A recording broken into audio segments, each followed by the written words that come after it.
Hey guys, if you're not subscribed, please smash that subscribe button and hit that like button on the video. And if you don't have time to watch this episode right now, no problem, but I'd really appreciate it if you would save it to your watch later playlist. Finally, if you'd like to follow me on Instagram and X, those links are in my description below. Thank you.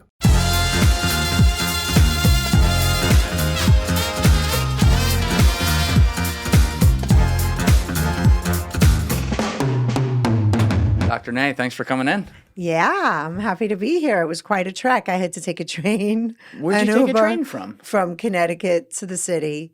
Got my hair done at my favorite salon, John Barrett. Nice. Had lunch at Bergdorf Goodman, and then I had to go to my old stomping ground. I was going to say, you've had a day then. I didn't know that. And then I came here to New Jersey in an Uber. This is like the biggest letdown of the day. No. What are you doing up in Connecticut? Do you live there now? Or? Yeah, so I'm living there now half the year to be close to my daughter and her children and more children on the way. And so, I'm a Gigi. I'm a Gigi now. That's awesome. You were telling me off cam you have 2 kids and 3 stepkids? Yeah, you have a big family. Yeah, I have a big family. Yeah, I have a son and a daughter from my ex, Chandler and Carter. My daughter's a therapist. And right on point. Yeah, right on point. And my son, he actually works with my ex. And I have 3 beautiful stepdaughters. Yeah, I mean, obviously the 500-pound elephant in the room is that you had the most iconic character of the 21st century in a movie play you. But, I was just telling you before camera, obviously it's a movie. So there's things that are, I guess, Hollywood coming into it and whatever. So we could separate some fact from fiction today. But what is that like going from, at that point, long past your first marriage, in your second marriage, I believe you had already become a therapist and gotten your PhD at the time. Yeah. And then suddenly it's like you are this character online that, on the internet and obviously in the theaters, played by Margot Robbie pretty brilliantly, I might add. Yes, she did a good job. It's strange. It was very strange because my time with him was traumatic, and I always say it was like a Greek tragedy. And I had moved to Los Angeles after I left him, so I was like, okay, that's all behind me. I'm going to start over. But that didn't happen, so I did get, Margot did play my character. And it was fine, honestly, because she did a good job. The movie didn't trash me. It didn't. Which it could have. Yeah. So I was very nervous about that because Martin Scorsese does not always portray women the best. If you think about Sharon Stone in Casino, right, and Karen in Goodfellas. So, but I had done a lot of therapy on myself, and before it, of course, I was freaking out on certain days, and then one day I said, you know what, you have to surrender. This is bigger than you, and I did, and I let it go.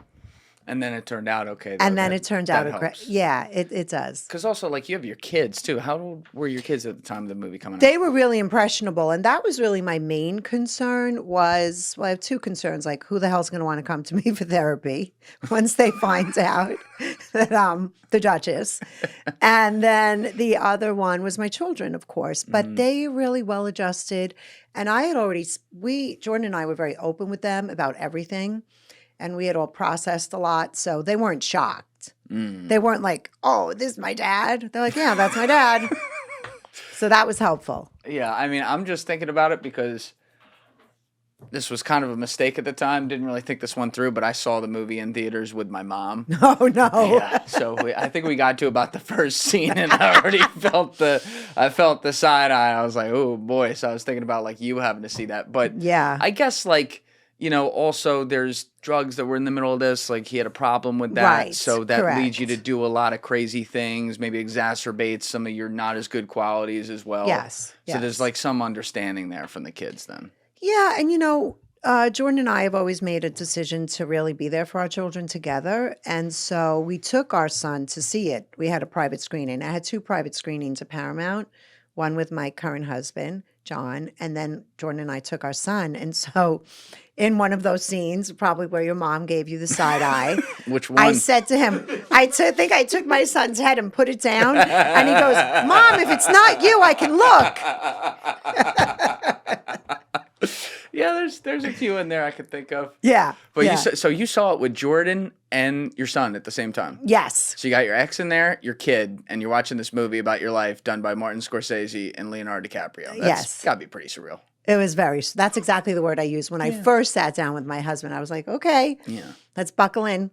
Now you also, I don't know if I remember this correctly, but didn't you like work with Margot Robbie before she did the role? Yeah, I met with her. They called me up and said, hi, this is Martin Scorsese's office. And I said, hi. He said, it's about time you call me.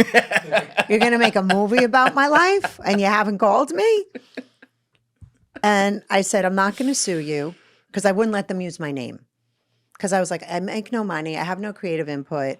It's not my narrative. That's why they changed it to Naomi. To Naomi. Right? That's why they changed it. I mean, in retrospect, it didn't matter, but that was like my one thing to stand on. So I think they were worried about that.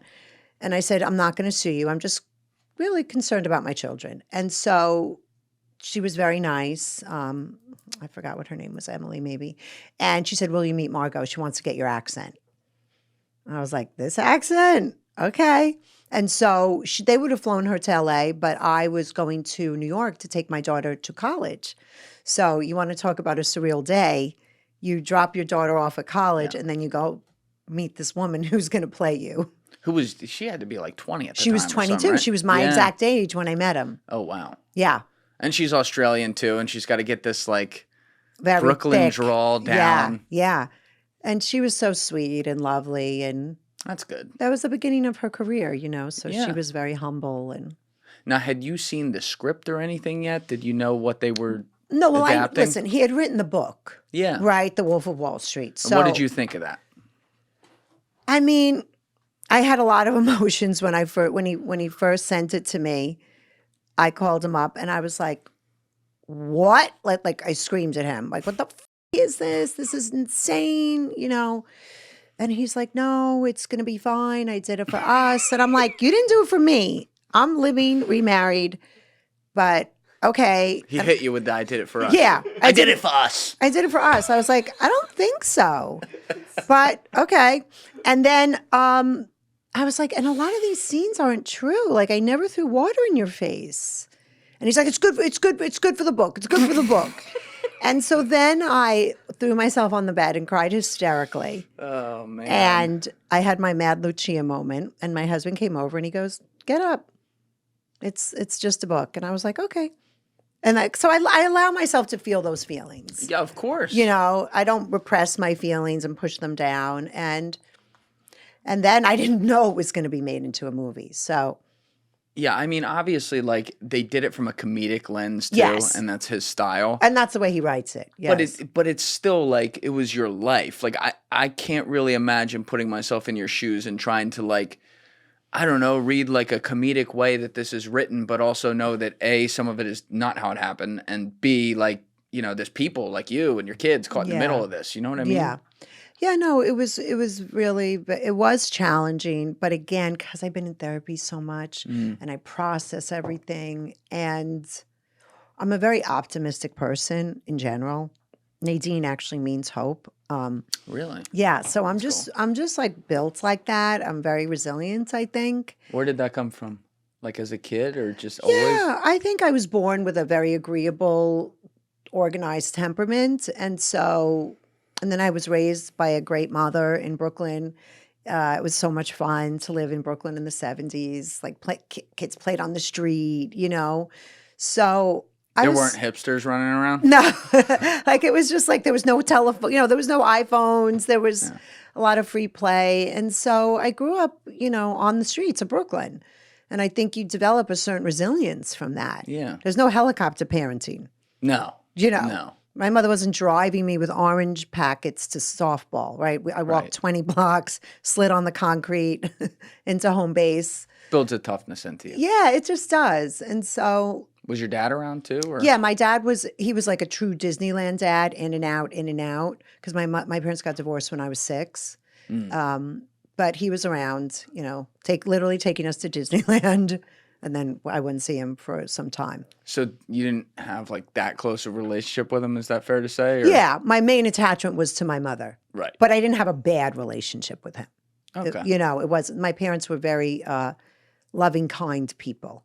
That's good. Yeah, so I was very blessed. And what was because they worked this into the movie, but you had like an aunt who was Yes. from like the British aristocracy or something? Yes. How did that work? So the crazy thing is that my mother and her sister, God bless them, they're like English crazy ladies. And, you know, my mother, as he writes in the book, actually taped $750,000 onto her body and flew to Switzerland, met my Aunt Patricia. And I guess, I don't know I guess they opened up a bank account. That's incredible. No, it's incredible. She's crazy. Ice in her veins. Ice in her veins. I mean, I thought she was crazy. That's nothing I would ever do. But, you know, again, you have to remember all this madness is happening around me and I'm 26, 27. Yeah, you're so young. I'm in the so middle of all young. this. Yeah, and money makes people do crazy things. You don't say. Yes. I've never heard that before. Yeah, it does. So, yeah, so my Aunt Patricia, right, I mean, she didn't try to kiss Jordan. I mean, I figured that was, you know, Yeah. Hollywood No, license. but that was true. Yeah, that is all true. The basketball finals are almost here, and the playoff action is heating up on Prize Picks, the best place to cash in on your favorite sports. Think that Tyrese Halliburton will have more than 9 assists, or Anthony Edwards go for more than 28 points? Cook up hot takes with your friends and win real money this basketball playoff season when you and your crew run your game on Prize Picks. Prize Picks is the best place to win cash while watching sports because it's so easy to use. To create a lineup, all you have to do is pick more or less on a few player stats for your shot to win up to 2,000 times your money. And Prize Picks also invented the flex play, which means you can still cash out if your lineup isn't perfect. So you can double your money even if one of your picks doesn't hit. You can sign up today and get $50 instantly when you play $5. You don't even need to win to get the $50 bonus. It's guaranteed. And the way you can do this is by downloading the Prize Picks app and using code Julian, Julian, to get that $50 instant bonus after you play your first $5 lineup. Once again, you can download the app using the link in the description below and use code Julian to get that $50 bonus. Prize Picks, run your game. The part about her existing. Yeah, with the money and yes, and because she was a British citizen, because I was born in Great Britain, I guess she could do that, whatever that was. But you didn't really spend any time in Great Britain. You went to Brooklyn. Right. No, I was. Hence the accent. Right. Yes, I know. My life probably would have been very different if I stayed in England. I think so. You probably wouldn't be sitting here right now. That's right. I'm sure. That's right. But what was the story at the beginning? Because, like, again, people have seen the movie and some people out there have read the book as well. But, you know, how did you first get connected to Jordan and what took him about you? Or did I say that right? What took you about him? Yeah. So as the movie depicts, I went to a party in the Hamptons with my current boyfriend. And I didn't know Jordan. I didn't know about Jordan. I didn't know anything about any of the people there. We were just going because it was like a big, beautiful house on the beach and we were in the Hamptons. And so we went and I walked in as the movie depicts. There wasn't a big party like that. And I just noticed all these people were really weird. And I didn't know they were on Quaaludes. That'll do it. I didn't know what a Quaalude was. You know, I just was like, God, this seems different than drunk. You know, it just seemed, the house had an eerie feeling. That's all I can describe. And then as the movie depicts too, one of his ridiculous friends exposed himself to me. Wait, that really happened? That really happened. And I felt so much shame because that's what happens to girls when those things. Of course. Yeah. And I was like, we got to get the hell out of here. These people are crazy. And I left with my boyfriend. I was only there for about 20 minutes. And you met him quickly. Nothing Met more. him quickly, left, and then this isn't in the movie. I don't even know if it's in his book, but then he decided to make a friend of ours, a common friend of ours, $15,000 in the stock market. I mean, it's crazy. Airtime International. Yeah, to get me to go to dinner with them. And so she kept calling me, and she wasn't a great friend of mine, but I'm not a rude person. And I just was like, why? Ginger's really calling me a lot. So she said, do you want to go to dinner? I said, sure. And then she said, that guy, Jordan Belfort's going to come. I said, what's he coming for? Isn't he married? And she goes, what do you care? I said, I don't care. I said, I just think it's strange. You know, you have to remember, as a 22-year-old girl, I'm like, you're married. Somebody's married. Yeah. I didn't know about cheating and all these things. You never heard of that? I never really. You didn't know the New York guys did that? No, I mean, maybe I cheated on my boyfriend when I was 16, and but I thought that's something you do when you're a child, really. Yeah. I didn't think it was, I was very naive. And so we met, was it Mezzaluna on 3rd Avenue? So you still go to the dinner? I go to the you dinner. have that thought, but you're like, I'm going to go. Yeah, but I still go because I'm open person. I'm like, what's going to happen? I have no idea it's a setup. Mm. And he comes sauntering out from his white Testarossa with his cowboy boots. And he sits down, and I'm from Brooklyn. He's from Queens. And we just really hit it off. We just really got along very well. Now, of course, he was probably charming the pants off of me. Yeah. But again, I think it's some casual happenstance. Yeah, he's not trying to take you home. No. He's just talking with you. So then he says, can I drive you home? And I said to him, I think you need to get your car fixed. It's really loud. He goes, I paid $12,000 for that muffler. So you still were like, do you think part of that is just like being young, like, nothing's going to happen here. But in the back of your mind, you're like. Well, then as we're driving home, I'm like, okay, this guy likes me. And then he asked me for my number. And I tell him I'm listed under Ophelia Lopez because that was my roommate at the time. I remember there were no cell phones. And I just hop out of the car. And then the next day, as the movie shows, there was 1,200 square feet of flowers in my little 800 square foot apartment in Brooklyn. And I was actually having a birthday party for one of my friends. So all my friends come over. They're like, did you sleep with this guy? Like, what happened? I was like, sleep with him. I didn't even know I was on a date, and I didn't kiss him. And but he sent you all these flowers. But he sent me all these flowers. Yeah. He's go big or go home. Did you start to feel something for him when he did that? No. Not at all? Mm-mm. So how does it escalate then? So, because that would almost feel weird, right? Yeah, I was dating so many fun guys in the city and dating all these rich playboys and having the time of my life. So he really wasn't on my radar. And what happened? Then he called me a few times, but we didn't really connect again because I went to Chicago to model. I had just done my Miller Lite commercial. I don't know if you saw that. I don't think I have seen it. Can we Google that? Yeah, Nadine Macaluso, Miller Lite? Yeah, or Nadine Caridi, Miller Lite commercial. So I just done my Miller Lite commercial, and it's with the dog. It's like that dog that flips in the air. Okay. Yeah, I know it's on my Instagram. But and so I went to model in Chicago, and wait, this is it right here? here? This is it, yeah. Oh, my God.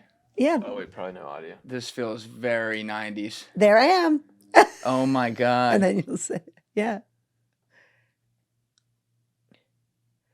Yeah. And it's a Miller Lite commercial. With they get you with the dogs. They get, and then this is cute what they do here. Oh, there you are. Yeah. That's awesome. Yeah. So I did that. And so I was living in Chicago, as I mentioned. And then I didn't see him. And then we bumped into each other at an amazing gym in the 90s in the city called the Vertical Club. He was working out? He was working out. That's almost hard to believe. Yeah, he works out. I know he works out now, but like he was doing so many Quaaludes back then. No, he always worked out. He's Wow. a big worker outer. So we met there and we went on our first date. And that was it. Now, wait a second. So how young did you get involved with modeling? I would say probably 19, 18. Yeah, around then. So you've been in it for a few years, Yeah. though? You're making Miller Lite commercials Yeah, now. It's a really tough business to like make it in, and you were Really starting tough. to make it. Yeah, I was starting to make it. Yes. So did you have like any pause with like starting to date a really successful guy like that who's older than you as well when your But you career's remember, kind of he's taking not off? that much older than me. He's only 28. You're 22. Yeah, so Right. he's not that much older than me. So, no, it was a very tough career. It's not for the faint at heart.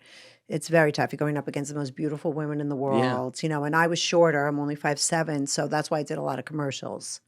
Oh, that's short? Yeah. 5'7's not good for It's modeling? it's not good. I mean, I know they're usually tall, but like... Yeah, so that's why I did a lot more commercials. And so, yeah, I mean, I was very focused on my career because I had to make it on my own. Mm. You know, my parents were not. I was financially on my own since I'm 17. Wow. Yeah. So then we go on a date and it was great. Is that part of what maybe drew you to him? The fact that For he was sure. another guy who had kind of self-made Yes, himself? I loved that he was self-made. Yeah. Yeah, it was very important to me because actually my boyfriend at the time was not. And that bugged me, because his family controlled him. Yeah. It's always, in my old career when I worked on Wall Street, I would see, the kids of like really wealthy people and how their lives were. And it wouldn't matter if they were even like really smart, went to great schools or whatever. There was always like the trying to live up to the parents. It's hard. And then the parents also feel like, I don't know if the word's like guilt or whatever, but they want the best for their kids. So they helicopter them. Yeah, You used that and term they earlier. overindulge them. They overindulge them. Yeah, and it's not good for a child. Yeah, you can't really win that way. That's right. It And feels like. it takes away their drive. Yes. Yeah, so we 100%. both really have that drive and ambition that I think we were both very drawn to each other about. And we just fell in love. He was still married though Yes. at the time. He was still married. So how did you deal Well, with that? when I saw him at the Vertical Club, he's like, I'm separated. I have an apartment in the city. And I'm like, okay. All right. No more questions. Yes, That's fine. exactly. I should have probed a lot more. Yeah. But that's part of my personality too, which I've had to fix for sure. And yeah, it was just so fast and furious, like a trauma bond is. Just tons of love bombing, tons of gifts, tons of $15,000 in cash. A Bulgari watch would just show up. Just really anything that I wanted. Fancy dinners, $2,000 bottles of wine at Le Cirque. And it was fun. Is some of that like intoxicating though, in the Yes. sense that, you're self-made, you're coming from nothing in a sense. Yep. And now, you've been working really hard and now you also are dating a guy who has a lot and he can give you the finer things in life that you haven't seen yet. Like Yes. it's kind of addicting, right? That was awesome. Yeah. Yeah, it was so much fun. Yeah. And I'd share it with all my friends. I mean, I'm a very generous person. And, he had all those, crazy stockbrokers that worked with him, right? And then I met all their wives, who are actually one of my best friends, still my best friend from back then, 35 years later. Shout out to Is Lori. one of the wives. Yeah, shout out to Lori. That's cool. Yeah. And so, it was a lot of fun. But it was the movie and the scene where his wife gets very mad, and that's very sad. Where she caught you guys. So that was real. That was real. Yeah. She said, "You get the fuck out of the car. You stay the fuck in the car." I was like, "For sure." And then she had gone upstairs and thrown my modeling portfolio in the incinerator, which was devastating to me because that was how I made money. Yeah. But Jordan paid somebody $100 and they got it out of the garbage. But like, did that make you question some things in the sense that this guy had told you he was separated and whatever, and then it's pretty clear that of course, he's not? that he's not. Yes. Yes. But at that point, love had taken over. I was in it deep. It's powerful, huh? Yeah. But that cocaine on my breast snorting never happened because they showed he that. didn't do that? No, he did not. That was kind of cool. That did not happen. I mean, No. you can tell me. We're not on camera right now. Yeah. Don't worry. If it really happened, you can No, tell me. it did not. Okay. It did not. Maybe another time it I'm happened? not that cool. I'm not that cool. You keep using this term, though, like trauma bonding. Yeah. But can you define what you mean by that? Yeah. So a trauma bond is a toxic, dysfunctional relationship between two emotionally attached people. Two emotionally attached people. Yeah, because you and I can't be in a trauma bond because I'm not connected to you. Right. Right? So you have to be connected to the person. And the way I write about it is between lovers. And what happens is that one person wants to have power and control over the other one. That's what at the root of the trauma bonds is the one person wants power and control. Why do you think, like, what do you think it was about Jordan that made him crave that? Did you ever get to the bottom of that? What caused that? I think that's really how he's wired. I think that he's really wired to be strong and dominating. Yeah. His dad was a wonderful man and who had a tough childhood. And then his dad was a yeller. And yeah. Yeah. You see it in the movie. Yeah, no, Yeah. that was good. You see it in the movie. And so I think sometimes too, when you grow up with a dominating figure, you can also vow to never be dominated again. Right. Not that Jordan's ever told me that, of course. This is just my own That would make sense. Yeah. And the research kind of indicates that. Yeah. But you're not noticing this at the time. You're not seeing those patterns. Like you said, you're noticing like the love bombing and stuff. And you view it as an act of love rather than maybe like buying your affection in a way. I never looked at it as manipulation or anything like that. Because you have to remember, I don't know at this point that people are like that. Yeah. I'm just like, oh, this. And listen, we've been fed all this myth of romantic love with Disney and someday your prince is going to come and ain't no prince coming. No, never. I mean, you have to save yourself, really. That's the moral of the story. Yeah. And you have to remember the time. Pretty Woman had just come out. Mm-hmm. Wall Street had come out, right? So there were all of these movies about this financial excess and these very financially successful, powerful men that would come in and take care of you. Do you think that, like, because sometimes I think about this in the modern day, because there tends to be this almost like war between men and women now, where it's like, you know, all men are toxic, all women are crazy, depending on who talks to who. And I always like to bring the pendulum to the middle. Like, I recognize those things are true sometimes. You got some bad guys and some bad women out there for sure in relationships. But, like, you know, it almost makes you stop and think, am I doing nice things for other people, like for a girl I like because I like her and I want to win her affection? Does that make it manipulative versus like, no, I really just want to do this thing. I want to shower her with some nice things because I actually feel affection for it.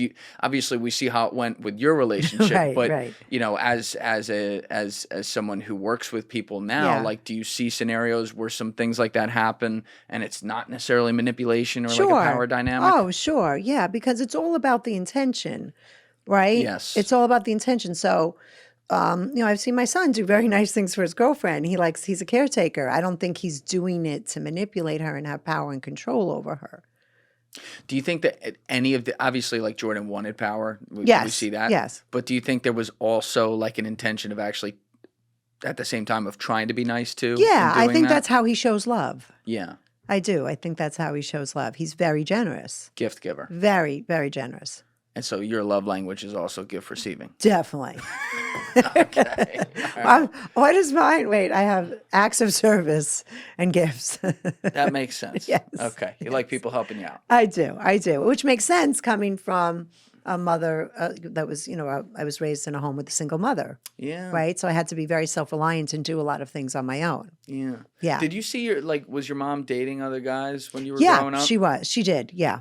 Mm-hmm. Anyone memorable for good reasons or bad reasons? She had a really great second husband who I adored. His name was Jimmy, but it didn't work out between them.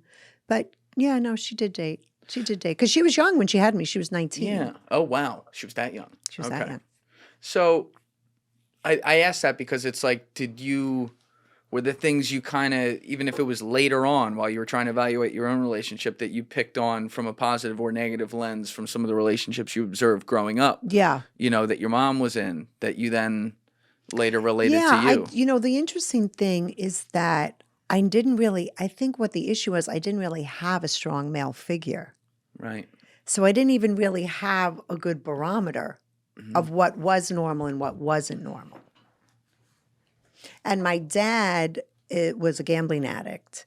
So even though I was only with him from 0 to 6, and he's the most charming, gorgeous man himself, you know, when you think about it, gambling's, you know, the stock market's like legal gambling. In a way, yeah. Right? I think that's fair. Yeah. You know, it's somebody that's obsessed with numbers and money and, you know, but it takes a different manifestation. So, but I didn't grow up in a home where there was ever any yelling.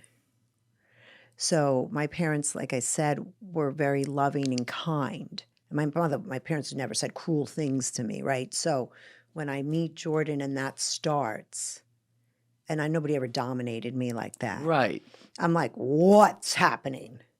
But it's also like you just said it. You didn't have. I think you said like you didn't have a strong male figure consistently in your life growing up. So that's like a void. Correct. And you fill that, And you're more statistically likely, just looking at this, when you see Yeah. these types of scenarios, to fill that with a very alpha male figure, Mm-hmm. which doesn't have to be a bad thing. Mm-hmm. But if that alpha male figure is someone who is narcissistic, uses tactics like manipulation, power dynamics completely on their end, then obviously it can be bastardized into the wrong road. That's right. Correct. Correct.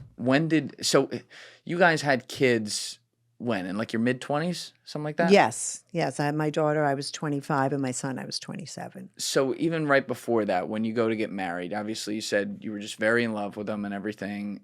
He leaves his wife after that situation. I guess you forgave him for what happened there. But did you ever see any signs where you consciously were like, wait a minute, like even if it was subconscious and you have like in the back of your mind like a little red flag where you're like, I don't know about that. Did that happen before you got married at all? Oh, for sure.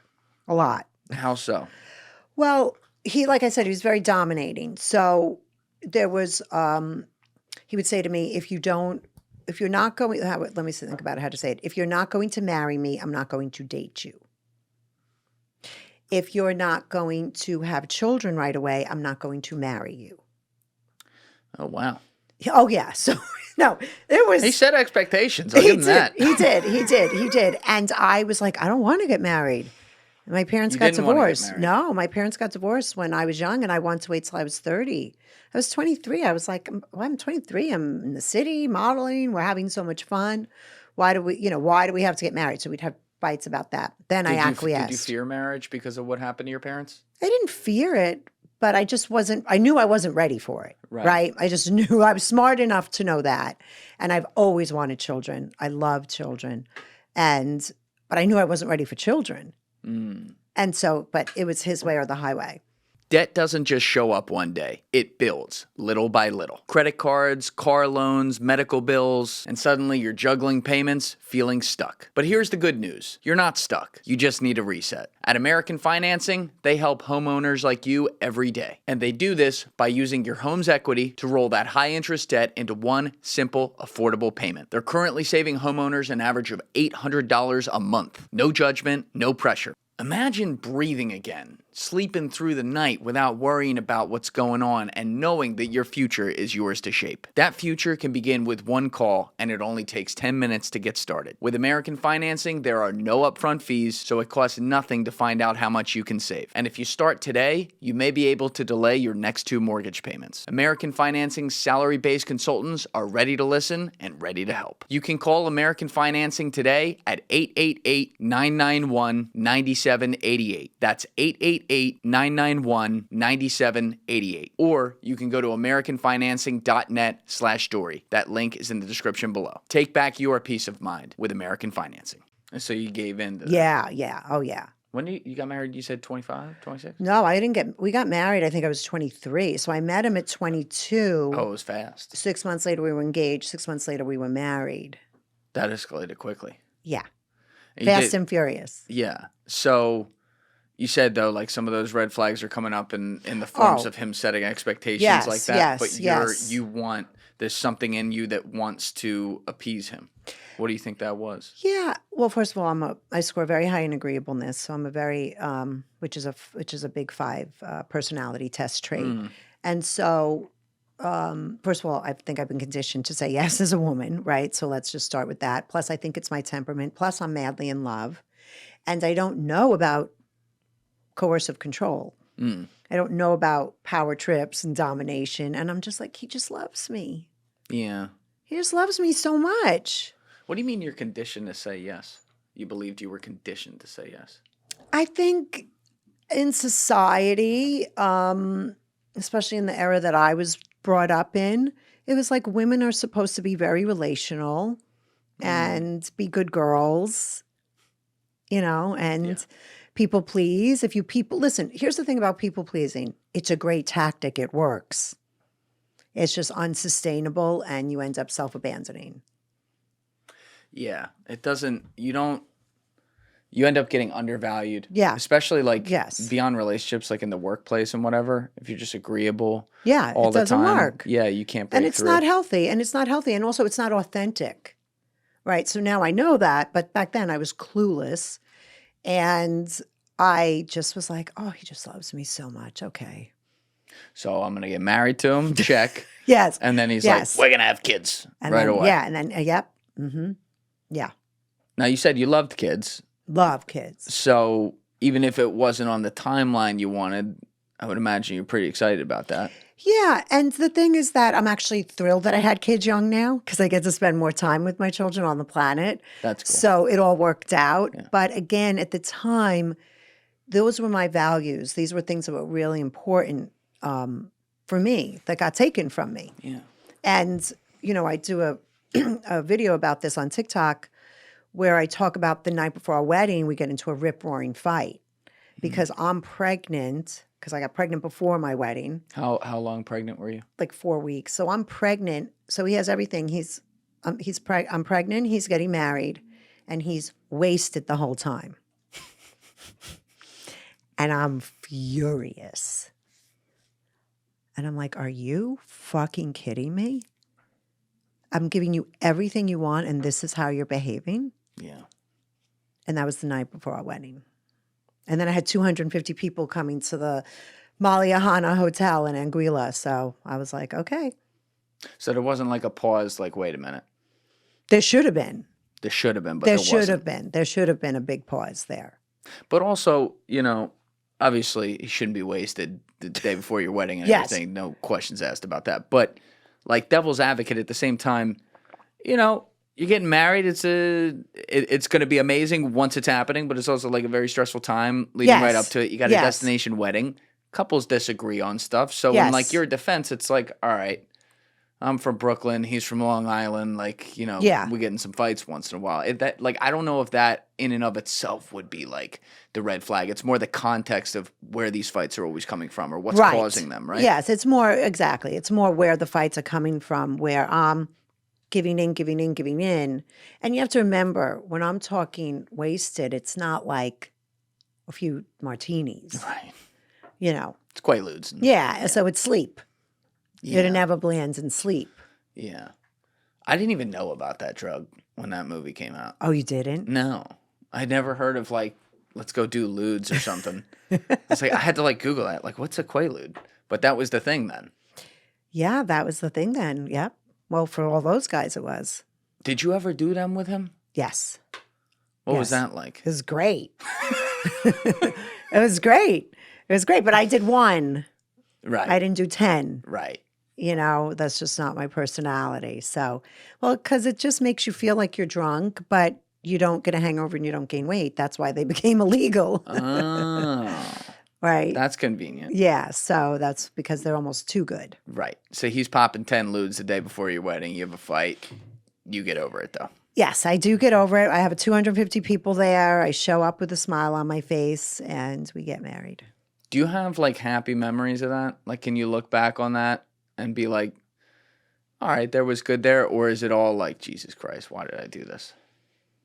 No, there were some happy memories, of course, because I wouldn't have done it, right? So that's the thing about a trauma bond is there's something called intermittent reinforcement, meaning, of course, there's good times, but there's good times and there's bad times, right? So it's a percentage. So I would say 70%, 60% of it was bad, and the rest was good. So, and that's what happens with the trauma bonds is that there's the love bombing. You fall in love with Romeo, but then the mask falls, and then a very different person emerges, but you're already hooked in. Do you think the mask, like you noticed the mask was falling when you got married? Or would you say it really fell later? You just kind of had the signs before? Yeah, it was signs. It was signs. The threatening, you know, you have to do this, you have to do this, the fight before the wedding. But remember, I only knew him for a year at that point. Yeah. So it's not that long. And again, I'm a hopeful, trusting person. I'm like, oh, this, you know, people are imperfect. It'll get better. It doesn't get better. Did your mom like say anything? Oh, Did she yes. notice what was going on? Yes, she took me to lunch and she said, you know, you don't have to do this. Really? What are you doing? And I said, but Mom, I love him. She's like, I said that too. She was like, right. She was like, okay, here we go. Oh, man. Yeah, no, she's a very smart lady. She didn't She didn't hit you with like I told you so later, did she? No, but she did a few really key things throughout the relationship that really saved my life, and we'll get to them. Okay. Yeah. But so you guys get married, you're pregnant, you come back, now you're married to this guy. Like, how much did you know? You knew he was successful. You knew he worked on Wall Street. Yeah. Like, did you know it was a boiler room, though? Did you know what he was doing? I had no idea what he was doing. Math was not my subject. I'm a writer. Okay. So, no. And then I had a miscarriage, which is okay because I have two beautiful kids. But no, I had no idea what any of that was, what penny stocks and So you didn't go to the pump office and dumps, you didn't whatever. go to the office and throw some midgets at the. No. Yeah. I think I only went to the office, honestly, like twice. Good for you. Yeah. Yeah, I feel like you could catch a disease going there. Yeah, you could. You could. I mean, I'm sure I was kept away from the office on purpose. I think I went there once to interview a housekeeper and maybe one or two other times. Hey guys, if you haven't already subscribed, please hit that subscribe button. It's a huge, huge help. Thank you. So you don't know. I'm skipping way ahead with this, but Yeah. when it eventually all comes crashing down, the fact that he was doing things that were breaking laws like that, Yes. you really didn't No, have an I inkling mean, of that. No, not in the beginning. As time goes on, I do. Oh, you did? Yeah, as time goes on. I don't Just know. like hearing things? Yeah, just hearing things, knowing that, I mean, most of it was kept from me, but, I had an idea that what he was doing wasn't kosher towards the end. Did you leave modeling completely behind when you got married? Yes. Was Yeah. that also him saying you have to Yes. leave that behind? Yes. How'd you feel about that? I was fine. I didn't love being a model. I mean, I did it because I made good money, but it wasn't like my passion, like what I do today, Right. So you don't miss it, but also like looking back on it, that seems to be another example of him being like, I'm going to tell you what to do. Of course. Yeah. Yeah. What was it like being married to him at the beginning? Like, is that when the mask really comes off? In the beginning, let me think about it. Well, then it was like, okay, so then he's like, okay, we're moving to Long Island. I was like, I don't want to move to Long Island. But we bought a big house in Long Island. And again, that sounds beautiful, but when you're not ready for it and everything's forced on you, right? So now it's always on his timeline. It's always what he wants. Right. Now it's wrapped in these grandiose, beautiful gestures of luxury. But again, over time, that gets old. Yeah, it's buying your affection. Yeah. Completely. But we moved to a beautiful house in Long Island. I took up horseback riding. He makes fun of me in the book. I'm a decorator. I'm a landscape artist. I'm a this, I'm a that. Because I'm going to school. I think I'm Martha Stewart. I'm going to school. I go to school for interior design. I take cooking classes. I take wine classes. Because if I'm going to buy a bottle of wine that's $2,000, I want to know if it's a grape or a place. If I'm going to buy a chair, that I want to know if it's Louis XIV or Louis XVI. Oh, you're buying some nice chairs. Yeah, and I want to know. Obviously, I have my doctorate, so I'm obsessed with learning. And so, he teases me in the book about that. But so I created a beautiful life, and I had beautiful friends, and I enjoyed horseback riding, and I put myself into therapy. Oh, you did? What made you do that? Oh, being married to him and the lifestyle.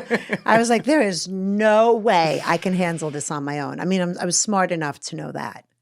Did your therapist put together some patterns and point out a thing or two about your marriage? I was in therapy with her for 7 to 8 years. So I was in therapy with her the whole entire time. And I often wondered, what was she thinking? But she was a wonderful therapist. I went to her office every single Monday at 1 p.m. like Pavlov's dog. I was so happy just to have a non-judgmental, safe space to talk about all this crazy shit. And so I think she helped me manage it. And I think she helped me really stay sane. But she didn't. She didn't say, I think though she knew, here's the thing. If a woman's in a situation like this, if you say to them, you have to get out, they don't come back. Right. Right? And that's also not my job, even in my work now. We have to give people their own process, the space to have their own process. And back then, you have to remember, nobody was talking about narcissism. They weren't? No, nobody was talking about trauma bonds. Why? Even with narcissism, though, it's such a common term. I Maybe I'm know. taking that for granted, but No, nobody spoke about it. It was not in the zeitgeist unless... Really? Not at all. Not at all, yeah. So why do you think that was? I mean, that's as old as time. It's something It's as old it's as been time. around since the Freud. beginning of fucking Since Freud. humans. Yeah, since Freud. I don't know. I mean, she wasn't talking about it. Nobody had said that to me. Nobody had even mentioned that word to me. But you have to remember, we're also very focused on his drug addiction because that's so big. That's what you were talking about with her a lot. Yeah, that's what I was talking about with her all the time. And that really surprises me, though, that it didn't get to, like, she didn't bring it to the point of, like, you really need to look at things here. Not to say that, I want to be careful how I say this. You don't want to be like, oh, fuck that. You got to abandon a drug addict if it's someone you're in love with. Because we all know addiction's a horrible thing. Yes. And, hate seeing people deal with that. But at the same time, when it's someone who already has maybe some predisposed patterns, who is now also doing that and making parts of your life and unnecessarily living hell. And this is someone that you also at one point there end up having kids with. That's right. Now they can get caught in the middle of it. That's right. That's right. No, listen, I am not the type of therapist that she was, but I think it was a different time, a different era. And I still am grateful to her because I don't know if I would be alive. You don't know if you'd be alive? No. I don't know. Who knows? Maybe I could have gotten more into drugs or I don't know. I just think she really helped keep me grounded. So you don't mean it necessarily in the way that, like, if you hadn't talked with her, you would have just been suicidal all the time. No, it's more your life could have gone Yeah, my life could have gone really off the rails. Yeah, which it did. Which it did go off the rails. But not you personally. Exactly. You were able to maintain yourself. Exactly. Your life went off the rails because right. he went off the rails. That's right. There's a huge difference. There's a huge difference, right. Because, like, I feel horrible when I see those situations where, like, you have a horrible domestic situation, and when I say life goes off the rails, it really goes off the rails for both of them. I've seen it before. I've seen it in my own family and stuff where, there's the abuser, and then the abusee ends up getting caught up in drugs or something else and losing themselves. And I have such empathy for that because I'm like, I don't know. I'm also a guy. I don't know how I deal with that as a woman, right? Yeah. And I can't imagine, like, feeling trapped like that. Almost like you're, like, at some point, I'm getting a little ahead of myself here, but at some point, like, when you're in that type of situation where you're recognizing, like, this is toxic. Yeah. Does it, I know you're living in a mansion and, like, your bank account looks okay, but does it feel like you're imprisoned? Yes. Yes. It feels like you're trapped. Yeah. Trapped in a trauma bond. Yeah. Yeah, it does. But so you get this therapist right away. There was something in you that's like something in me knew. This is crazy. Yeah. But marriage felt okay. Things I don't want to say normal, but you were in love. Yeah, we were in love, and there was a lot of great moments. We had so many great moments with friends coming over, so many great trips. And then of course babies come, and they're so adorable and beautiful. But along the way, he's just dominating and doing drugs. And you have to remember, he leaves Stratton after a year, really, after I meet him. Yeah, what's the story? What's the backstory there? Because he left, but didn't he come back? Well, the movie isn't accurate. So he leaves, he gets a small fine, like $100,000, a slap on the wrist, and he leaves. But then he starts to control it all from home. Oh, gotcha. Yeah. And then he starts to set up satellite offices. I feel like the SEC doesn't like that. No, I don't think so. So he gets that early, though. He gets $100,000. Is that where a light bulb goes off where you're like, maybe some of these things I'm hearing? Yeah. So, and he was upset about that, rightly so, because he loves to work. He's a workaholic even to today. But he, you have to remember when you have that sort of personality, that grandiose personality, nobody's going to tell him what to do. Mm-mm. No. Especially not you. He's going to tell you what to do. Especially not me. Did you call him out on that? I don't want to say call him out, but did you say to him, like, what the fuck are you doing? No, I think I was actually really just very empathetic towards him. And like, he was so sad and devastated. And I think that was more my stance with him. But when he gets pulled from there, before he starts setting up some satellites and stuff, I can imagine as someone who was already predisposed to being addicted to Quaaludes and a good time, that was not necessarily, like, him having idle hands is not good for him. No, was not good. Was not good. No, that's a good point. So at that time, is that when you're like, all right, this is not going to get better? Yeah, well, then the drug addiction just gets, like it is, like the way it is. It's a progressive disease, Right. right? Either you stop or it gets worse. And you're having kids, I would imagine, around the same time you're starting to have kids. That's right. That's right. I don't have kids yet. Look forward to doing that, but some of my friends are starting to have kids right now, and obviously I've seen it throughout my life, with family and things like that. It's like there's something, and this is a really good thing, that changes you when you have a kid, where you're like, oh my God, I'm now. Yeah, I'm responsible for this little life, sure. But and it does seem to me like he really does love his kids a lot. For sure. Right? Okay. But at the time, like, do you think he could appreciate the gravity of that, or was it more like, oh, cool, I'm having kids, and he's just kind of his own worst enemy? Yeah, I think it's more like that. I think he's just, that addiction at that level, that's all you could see. That's all he could do. And he has nobody telling him what to do. He has all the money in the world, right? Doctors will give him whatever he wants. Oh, yeah, because he's like getting prescriptions for all this stuff. Oh, my God. Nobody says no to him, right? So, and then he just has so much power over everybody. Everybody's kissing his ass, and the answer was, when I was like, guys, he can't go out. Like, I would stay home with him. I would leave him at home. I would tell him not to do it. We'd get into fights. When you're dealing with addiction, which I had never dealt with before, nothing works. And they were like, oh, just tell him to do some coke.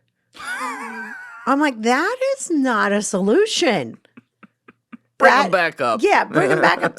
And so the coke was really what did him in. The coke was really what did him in.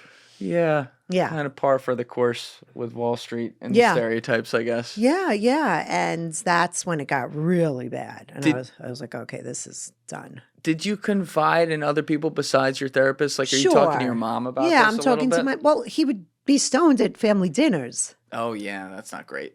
So I have a funny story where I talk about this in a TikTok where, again, because I'm just a nerd, I converted to be Jewish, okay, because his mom, I love his mom. And so, are you still Jewish today?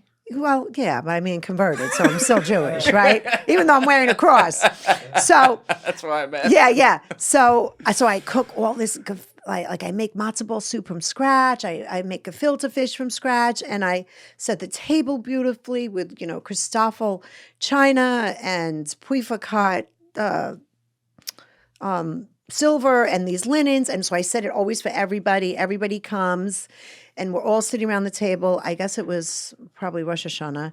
And, he sits down and he's like, this is delicious. And I'm like, I am going to kill him. I'm going to kill him. And I go into his office and I find the bag of Quaaludes and I'm like, that's it. And I take them and I steal them. Oh, no. While he's at the table. No, but you have to remember, so my mother's there, his parents are there, everybody's seeing this. But his brother's there. And so the next day... But no one's saying anything. But nobody's saying anything, right? And that's the unfortunate part. But again, you can't control a drug addict. No. So then the next day I'm giving my daughter some yogurt in his office. And he's like, what are my Quaaludes? What are my Quaaludes? Who took my Quaaludes? I know my brother took my Quaaludes. And I'm just giving her yogurt like, And I just kept him for like 6 months. Oh, he didn't even know? No, he got more. But I'll bet he did. Yeah. Went right down to the doctor's office. Right, exactly. So, but I mean, that's the level of how much it was in our lives. Wow. So in front of family too, but like you still love the guy, like you're still extremely drawn to him. At the time. Yeah, and I have empathy for him, and I want to fix him and save him, which I know that's not possible now as a grown woman, but I had this childlike belief. So you don't think it's possible to fix or save someone? I think I agree with you on that. Like it has to be come something from that comes them. internal. Yeah, it has to come from them. But do you think it's possible to help people? Yes, guide of themselves course. to get that. Yes. But usually with a drug addict at his level, he had to hit rock bottom, which, he finally did stop doing drugs because I confronted him and that's when our whole life got violent. Oh, it got violent when he stopped doing drugs. No, it got so in the movie they show the scene of me saying to him, "You're never going to see your kids," and then he punches me, right? Yeah. I never said that.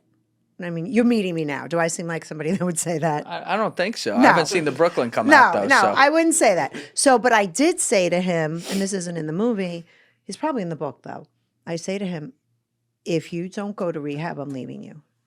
I'm not going to sit here and watch you kill yourself. All these sycophants that you have, they're all just going to suck off the money and watch you kill yourself. Is he, at this point, is he back at Stratton? No, he's never goes back to Stratton. He's just controlling everything from behind. Okay, so just for context, they changed the timeline then They in the do. movie. They changed the timeline. Yeah. He never does that whole scene where, I'm not going back. I'm not fucking leaving. Yeah, I'm not fucking leaving. Yeah, I'm not fucking leaving. Yeah, that doesn't happen. Damn it! I know. Or maybe it Hey, did. between you and me, it did. Maybe it did. 'Cause I don't know. I need that in my life. Okay, that's fine. It's a good scene. It's a great scene. And so, but he doesn't. So what happens is that he's home, and I just say that to him, but he's still running business, right? So it's not like he's still running big deals, and whatever he does, he does. And that's when he went crazy and threw all my clothing and jewelry and lit them on fire. Oh, he lit him on fire. In the fireplace. And he starts screaming at me obscenities that I won't even say on this podcast. And It is in New Jersey. You can. no, it's not. It's just calling me a gold digger, you fucking whore, like just going off on me, just horrible, terrible things. Yeah. And I go into my closet and I say, God, give me the strength to do this. Like, I have to do this. Our life is terrible. He's cooking crack in my country kitchen at this point. Oh, he's cooking crack. Okay. So that was like the end. And so that didn't last long. And I actually go to my mother's for the night, and I leave my children with my housekeeper. I know they're fine. And I come back, and he says to me, I'm chartered a private plane. I'm taking our daughter to Florida. Now, he's high on coke. And I'm like, no, you're not. You think you're taking our daughter to Florida? No, you're not. How old's your daughter? Like 3? 3. Yeah. And 2.5. And so my mother was so smart. And this is when my mother comes in. She says, you have to call the police and tell them you're going home to a domestic violence situation. So I do that before I go home. And then he tells me he's taking my daughter. And I chase him up the stairs. And he kicks me in my solar plexus down the stairs while he's holding my daughter. Now, luckily, I was 31 at the time. I was in crazy shape. And I run up the stairs, and I can't even say so I dial 911, but I hang it up right away because I don't even have time to talk because I got to get him, right? And my security guard and housekeeper are just watching him take her. They're not doing anything. They're not helping. And so so that's like the scene in the garage. So I go, he puts her in the car. I jump in the car, and I say to another housekeeper who's in the house, I say, close the garage. She closes the garage, and so he drives us into the garage door. And I'm like, okay, we're in trouble. Like, he's going to kill me, I think. I'm like, he's lost his mind. This is not the Jordan that I met and married.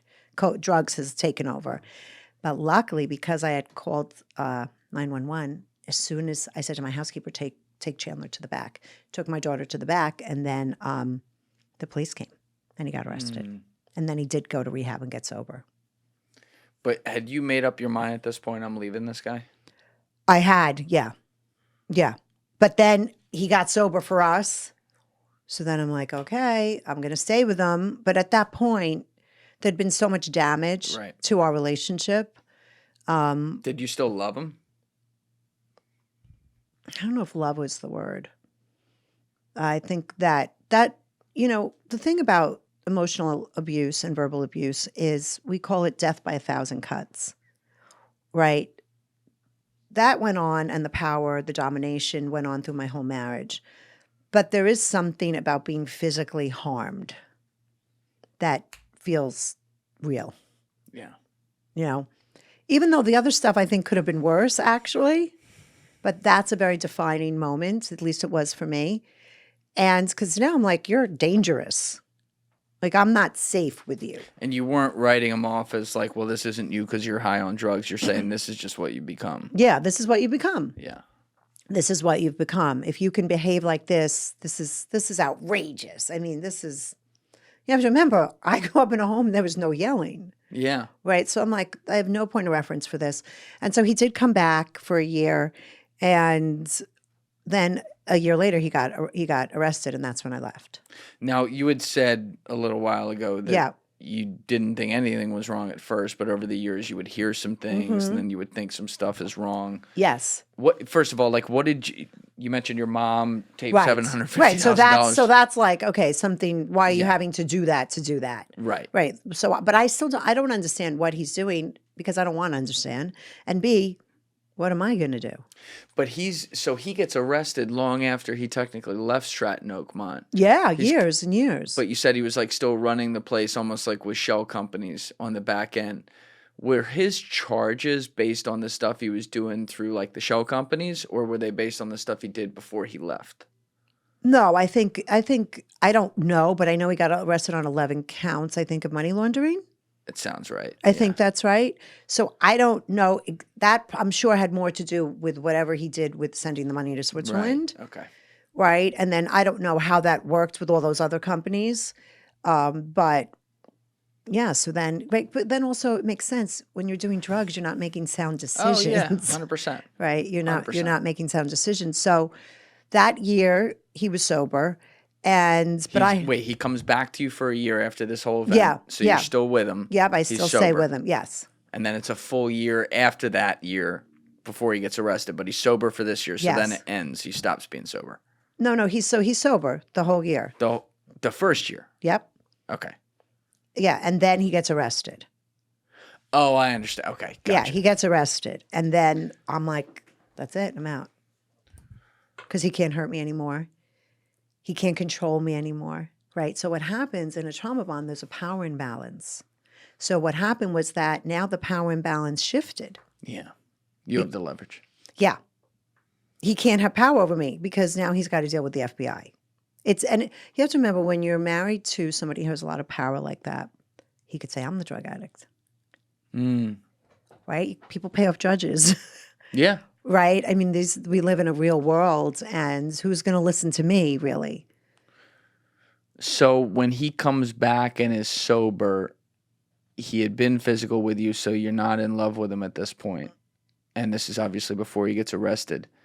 Like, is this the part where it feels like you're trapped because now you don't have, I don't mean to say it like this, but you don't have the excuse of him being on drugs, so he's like around and he's somewhat normal, but you, like, the mask is off and you're like, this guy's a megalomaniacal narcissist and he ain't getting better.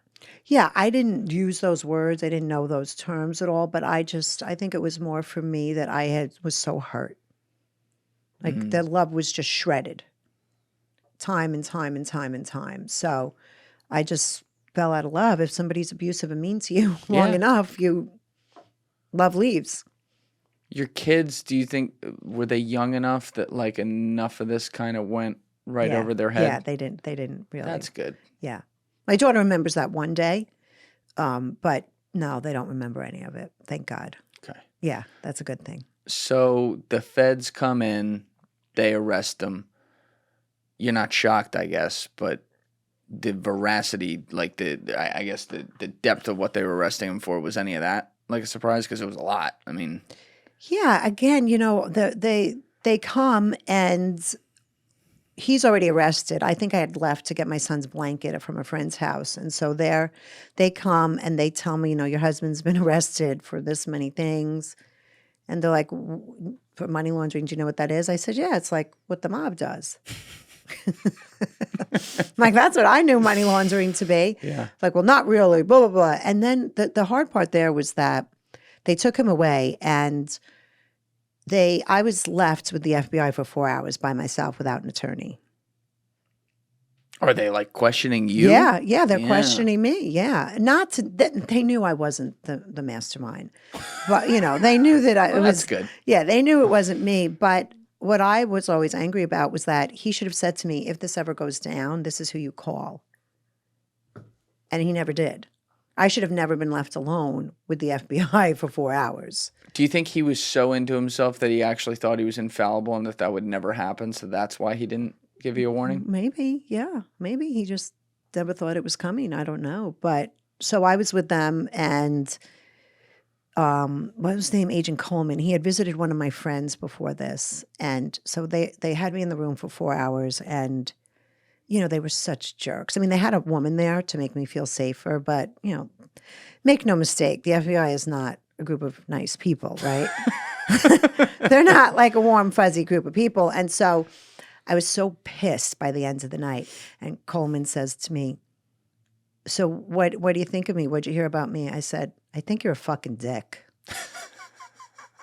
Which, why did I say that to an FBI agent? Probably not the smartest thing to say. No, but it's not illegal. But I was so furious at the whole system at this point. Like, I'm just this young, innocent girl. Yes, did I enjoy the money? Did I buy too many pairs of shoes? For sure. You know, but that was really it. I really went into this marriage to love and to have a life with this man. And so then he got arrested, and I just was like, that's it. I'm done. I'm done. You filed for divorce right away. I didn't file for divorce right away, but I told him I can't do this anymore because also before he got arrested, when I was talking to him about it, and I was like, this was really hard. Your drug addiction, your abuse. He was like, it wasn't that bad. Oh, he said that? Yeah, he said that to me. And I remember I was getting sushi, and I'll never forget it. And I didn't know the word callousness. Now, maybe he didn't want to admit how bad it was for fear that I would leave him. I don't know what his reasoning was, but that really, the lack of remorse was really the knife in my heart. Probably in his mind, I mean, I don't know if you can correct me if I'm wrong here based on what you think, but he probably just looked at it transactionally. Like, I gave you all these things. Probably, you yeah. Have everything you want. Like, you can't deal with a little bullshit. Yeah, probably. I mean, I don't know, but that could be a take on it. But for me, that was not correct. Yeah. Yeah. And so then he went to our Southampton house, and I stayed in our Brookville house, and that was my beginning of liberation. And he's under indictment, like talking to prosecutors about a deal, so you know he's going to jail. Yeah. Too. Yeah. And you know that, like you said, like you now have the leverage, like he's going to be going away. You can take care of yourself, do what you got to do. What was the money situation like, though? Did you just assume everything was going to be taken, or? Yeah, I drove to the courthouse with $1 million worth of my jewelry, and I gave it up, and they took it all, and I was like, take it. Oh, for his bail? Yeah, $10 million in bail. Oh, Yeah. so you still...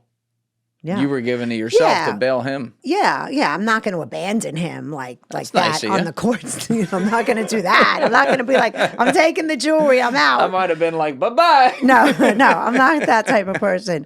No, and so we gave up everything we owned, and I was happy because it was blood money, and I didn't want it. Blood money. That's how you looked at it. Yeah, I didn't want it. So you thought he was guilty of sin, for sure. Yeah, I was like, I don't want this. If they're getting 11 counts of whatever they are, money laundering, I'm like, I don't want it. And the money was a trap.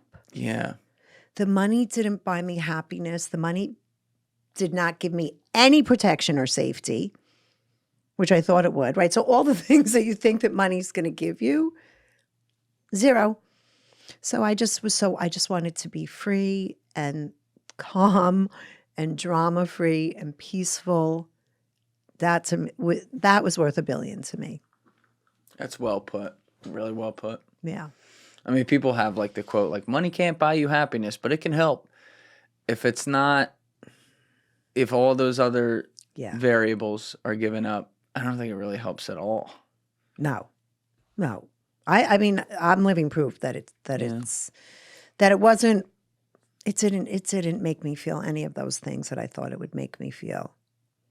What did the therapist say at this point? Like, once he's like, she's like, "Yeah, I knew this all along." Yeah, she was like, I don't really remember, but you know, again, she was always there for me, and it was at that point that because Jordan was sober, and his sponsor calls me up and says, Nadine, I don't care what you're gonna do.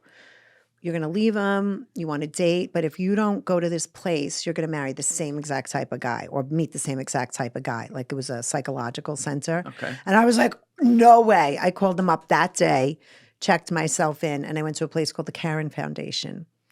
Wait, you checked like a rehab center? No, it's like an emotional it's really for people, I guess, who were dealing with addicts, right? Yeah. And so it's like a 5-day intensive, psychological intensive to heal.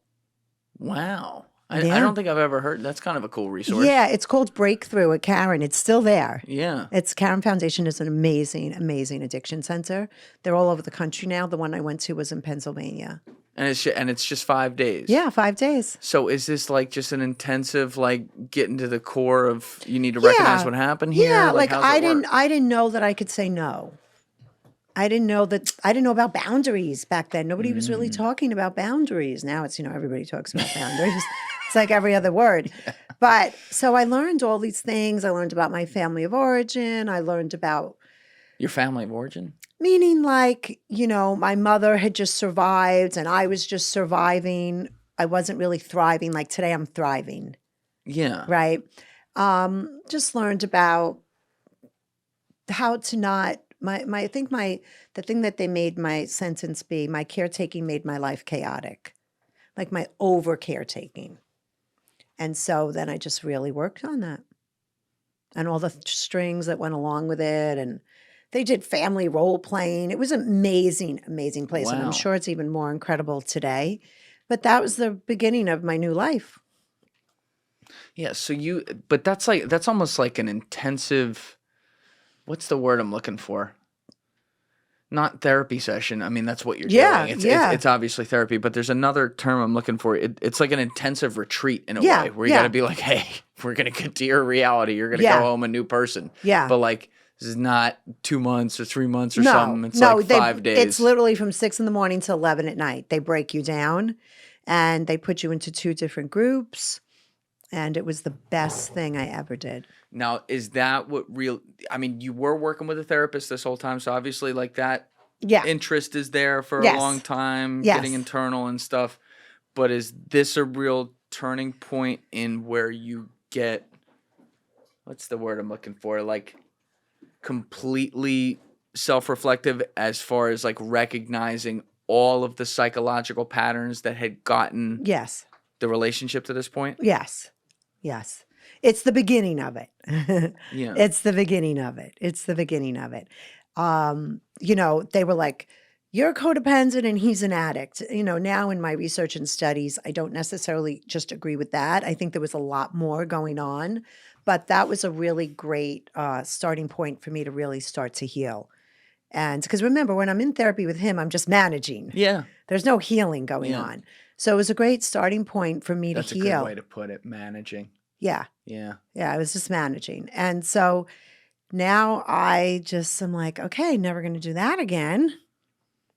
Now, what else, though, did you think it was? You said you just used the terms, you're codependent and he's an addict. But Well, what were the other variables? Well, you think now they were I know missing? we were in the quintessential trauma bond. Right. I had no idea, again, about narcissism or this coercive control or intermittent reinforcement or these power. Intermittent reinforcement? Yeah, that's where 70% of the time they're cruel, controlling, abusive, and then 30% of the time they're nice, kind, and generous and helpful. Okay, And that's actually what creates the bond. So I didn't know about all of these things back then, but it was a good start and a good foundation for me to start to get my power back. Do you think he was also bipolar, too?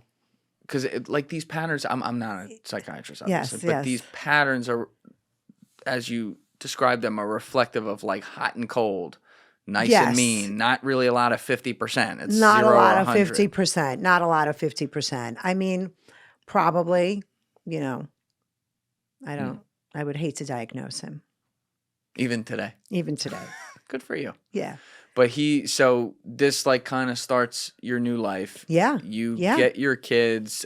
Is this when you start like divorce proceedings because he's going to jail? Yeah. I just say to him, I want to get divorced. He moves to one house. I'm in the other Yep. house. He's busy with the FBI doing whatever he's doing. And I had a little company. I had a maternity company. A maternity company. Yeah, I made maternity clothing for women because remember, I'm pregnant, so I hate all the maternity Got it. clothing. And so I have a website, a catalog, and a store. So I have my own little business. And I was dating.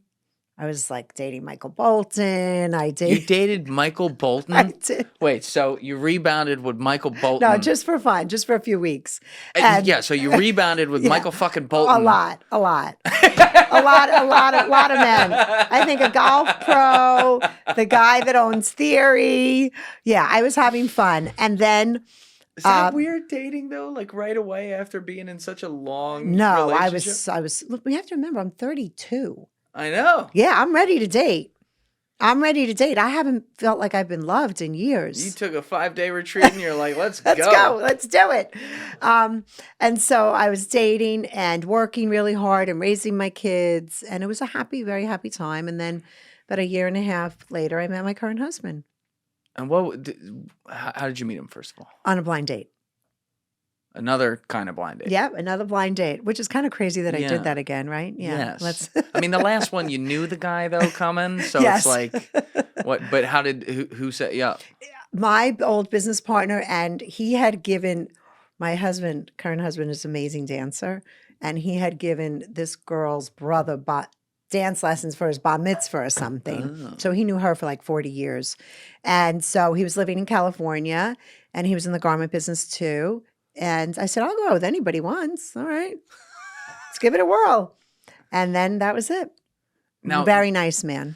even before you got there, I want to come back to that Yeah, in a second. go ahead. But like when you're starting to date these other guys, which, I mean, that's a Michael Bolton for a few weeks. That's a flex. But like, are you very suspicious of these people when you're starting to date them? Yes. Because you're like, yes. oh, I got it wrong now last time. Now I don't trust anybody.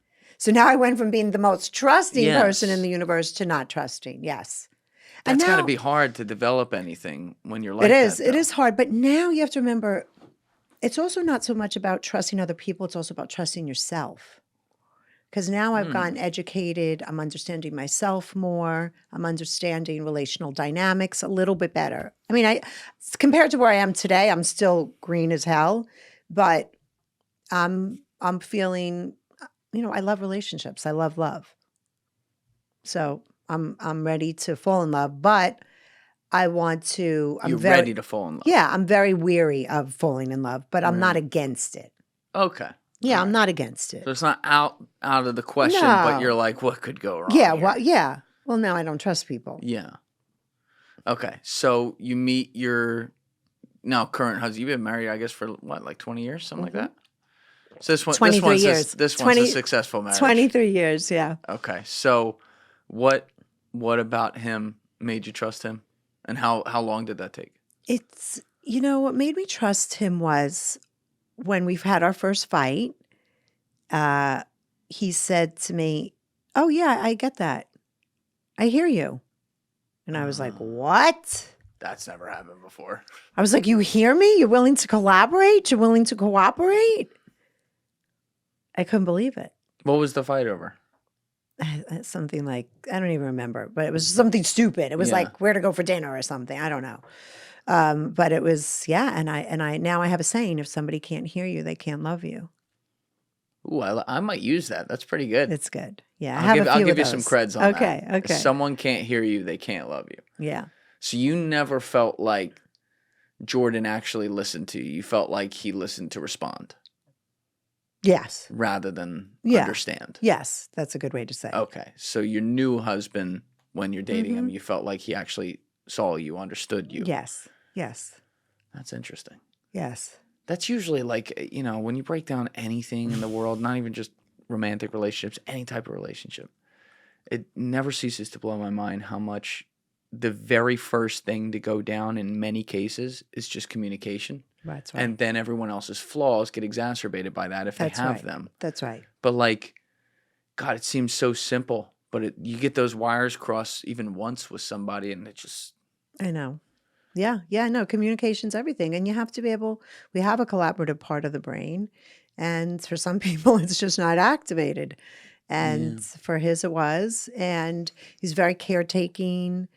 He would like bring me tea, right? There's my acts of service, right there. He's Italian. He's a great chef. He makes homemade pizza. I love pizza. I'm from Brooklyn. And so and he had 3 kids. I had 2 kids. We were all the same age. My favorite show growing up was the Brady Bunch. I was like, here we go.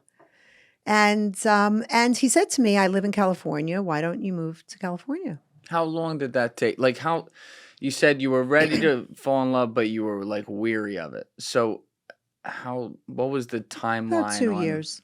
Okay. About 2 years, yeah. So you're feeling it out for a while. Yeah. And then eventually just feel safe. And then it feels safe. And then Jordan was wearing his ankle bracelet and decided to take a helicopter to Atlantic City. So I was actually able to move. Wait, what? Yeah. I'm so confused. Okay, so I'm dating John. Yeah. What year are we in? 05? So, yeah, 04? no. We're like in 2000. No. We're in 2000 maybe. Yeah. So Jordan's not in prison yet. Jordan He's just doesn't on the go to anchor. prison for 6-7 years. He doesn't get sentenced for 6-7 years. Really? I didn't know that. Yeah. So, but he's out with his ankle bracelet, and he does this stupid thing and takes a helicopter to New Jersey with an ankle bracelet. You can't do that. And so my attorney says to me, I know you want to go to California. You can probably go now.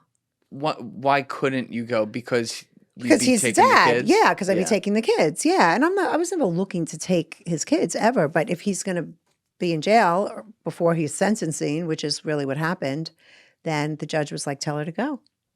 And then we left and we rebuilt our life. Did Jordan have access to really any, like he's taking a helicopter to AC, did he have access to money at the time? I don't know, because remember, now I'm not with him. So I have no idea what he's doing. Hear no evil, see no evil. Yeah, and I don't know why he would do that, honestly, because we weren't talking. Yeah. I was like, he did that? All right. Was he getting jealous at all that you were out there again? You know what? My husband was really good. He said to me, I'm going to call Jordan and I'm going to take him for breakfast. I was like, really? Okay. And he did. And he said, I'm going to be around your kids and I know what it's like to have somebody around my kids and I want to meet you. And did they get along? They got along right from the get-go. Wow. I think Jordan really respected that. Now, you go to California, though. Was Jordan, because it's several years before he even goes to prison, was he able to see his kids at all? Yeah. I would send them back for the summers. And then he moved to California. Were you ever worried about that, though? Like, obviously, he loves his kids, but he's his own worst enemy. He's going through a crazy time. You know what? At that point, he was really humble. He was very sober. He was humble. He was.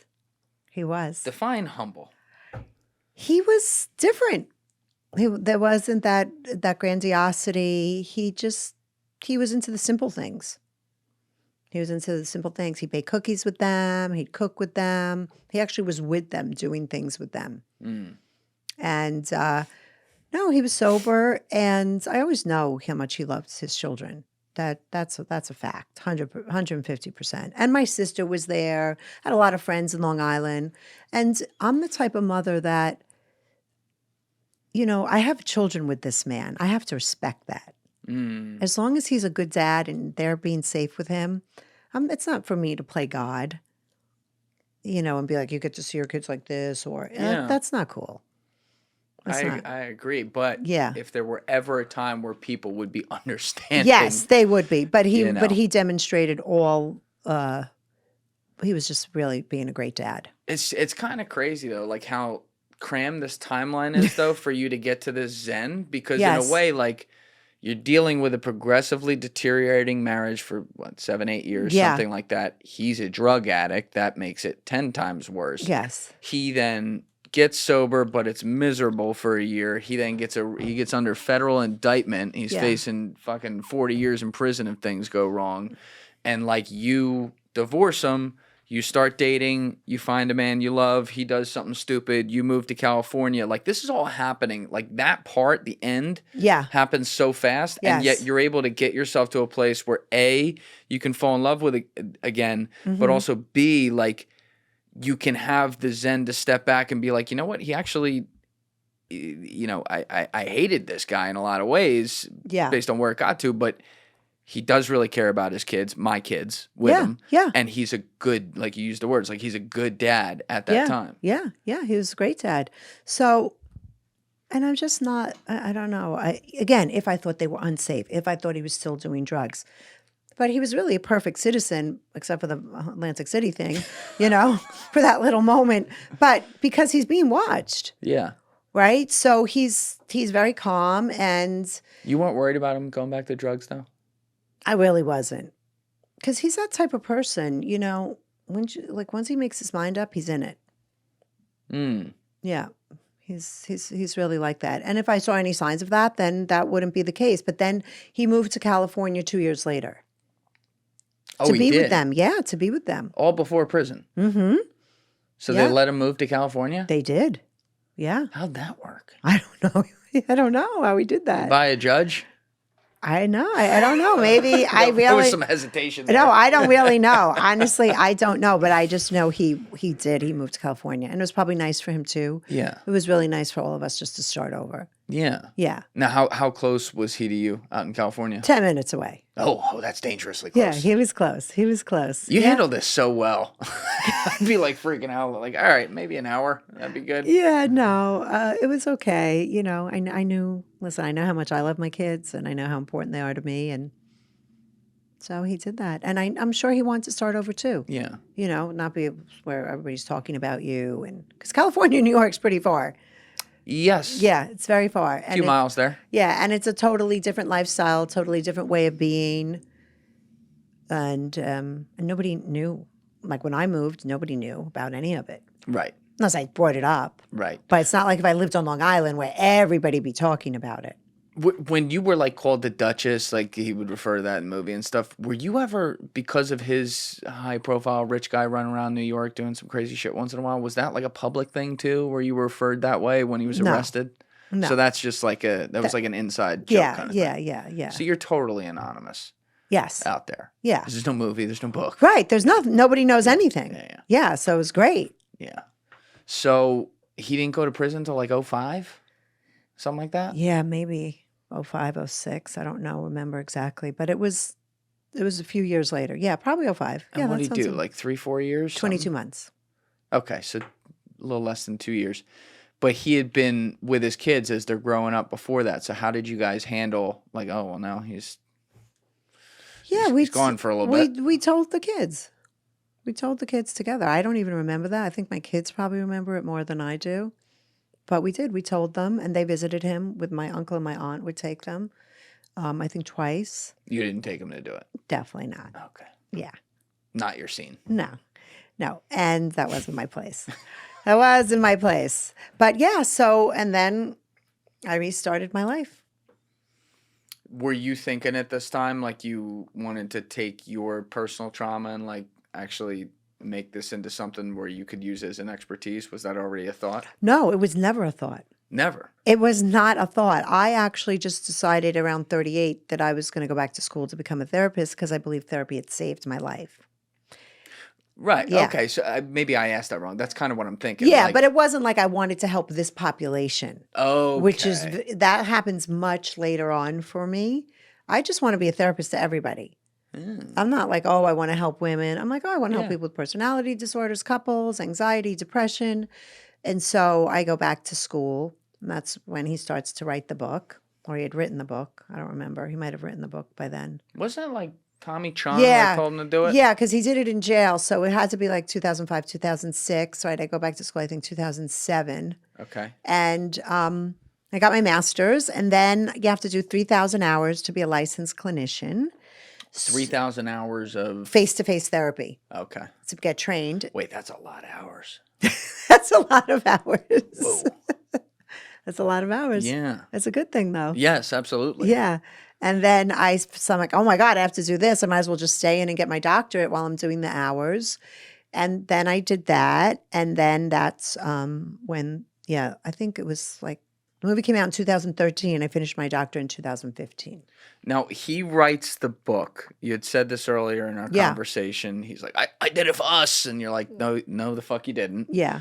But it comes out, I believe, like it did pretty well. Like Yes. before the Oh, movie. yes. Like it was a yes. bestseller. Yeah, it was very good. Yeah. So you read it, like you said, it's comedic. There's things that are certainly remembered differently. But how quickly after it being published did he first say to you, hey, they're looking at making a movie about this? You know, he always said it, I think, all along, but I really didn't pay attention to it. You're I was like, like, it'll never be a movie. yeah, I'm like, it's going to be a movie? It's not going to be a movie. But I should have known. I should have known. I should have known to believe him. When you should have known to believe him. Yeah. Because when he said he would do something, he Yeah, actually then he's found a going to way do it. Yeah, he's going to do it. Yeah, he's actually, I have to say this is really bad to say now, but it's been a while since I worked on Wall Street. When we were training to do our jobs, someone got a hold of the Stratton Oakmont sales manual. Oh my God. And I will admit, we did read that cover to cover. Yeah. I hope no one in the office saw that. But he was uncanny at being able to sell people. Like, we haven't really addressed that today. Like, yes, he's love bombing you. He's doing these things. Oh, but he's selling me. Oh, yeah. Yeah, there's nobody like him to sell. Like he could sell sand to someone in Saudi Arabia. It's unbelievable. It's true. To this day. Yeah. Did you ever see, because he did, I don't know if he still does it, but he did his podcast for a while. And he did an episode, this had to be like 5-6 years ago, with Grant Cardone. Did you ever see this or hear about this? I think I've heard about it, but I've not seen it. I've never seen his podcast. Grant Cardone's some psycho Scientologist who claims to be all about sales. And Jordan, it's really hard to watch that and not think Jordan's 100% right, because you can say what you want about Jordan with the fraud and all that. He knows how to sell. He knows how to sell. This guy doesn't know sales at all. Like, he doesn't know sales at all. Like, you're sitting here telling me stuff. I know it's not true. And you're like watching it and you're like, holy shit, because he's just picking it apart and he can smell it. Yeah, he's smart. He's got the skill in both directions, which has got to be tough, because then he can use, in the wrong ways, he can use that as a manipulation tactic, because he knows when he's getting sold or when someone's going to try to pull one around him. That's right. Yeah. Yeah. No, he's a great, great, great seller. Yeah. Now, when did you find out it was going to be Scorsese? Was that not until the call about Can she meet you? I knew about that. I knew that it was Scorsese and Leonardo. I was like, okay, here we go. The hits just keep on coming with JB. That's just what happens. He's the gift that keeps on giving. Yeah. Yeah. And so no, and then I was just like, okay, and it just, again, it was bigger than me. There was nothing I could do about it. And so at some point I was like, I'm just going to surrender, because there was nothing I can do. Like, when you can't control a situation, am I going to ruminate about it? Am I going to fret about it constantly? I'm like, no, I got to focus on my life, my kids. And it ended up turning out very well for me. Yeah.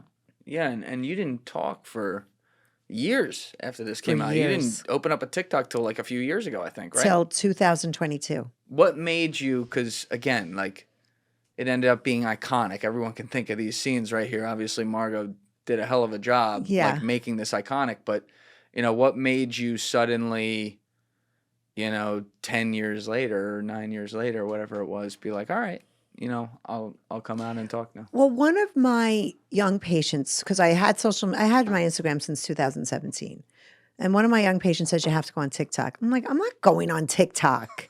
I'm like, I'm a 54-year-old woman. I'm not filming myself every day. That's ridiculous. She was like, Nadine, you need to go on TikTok.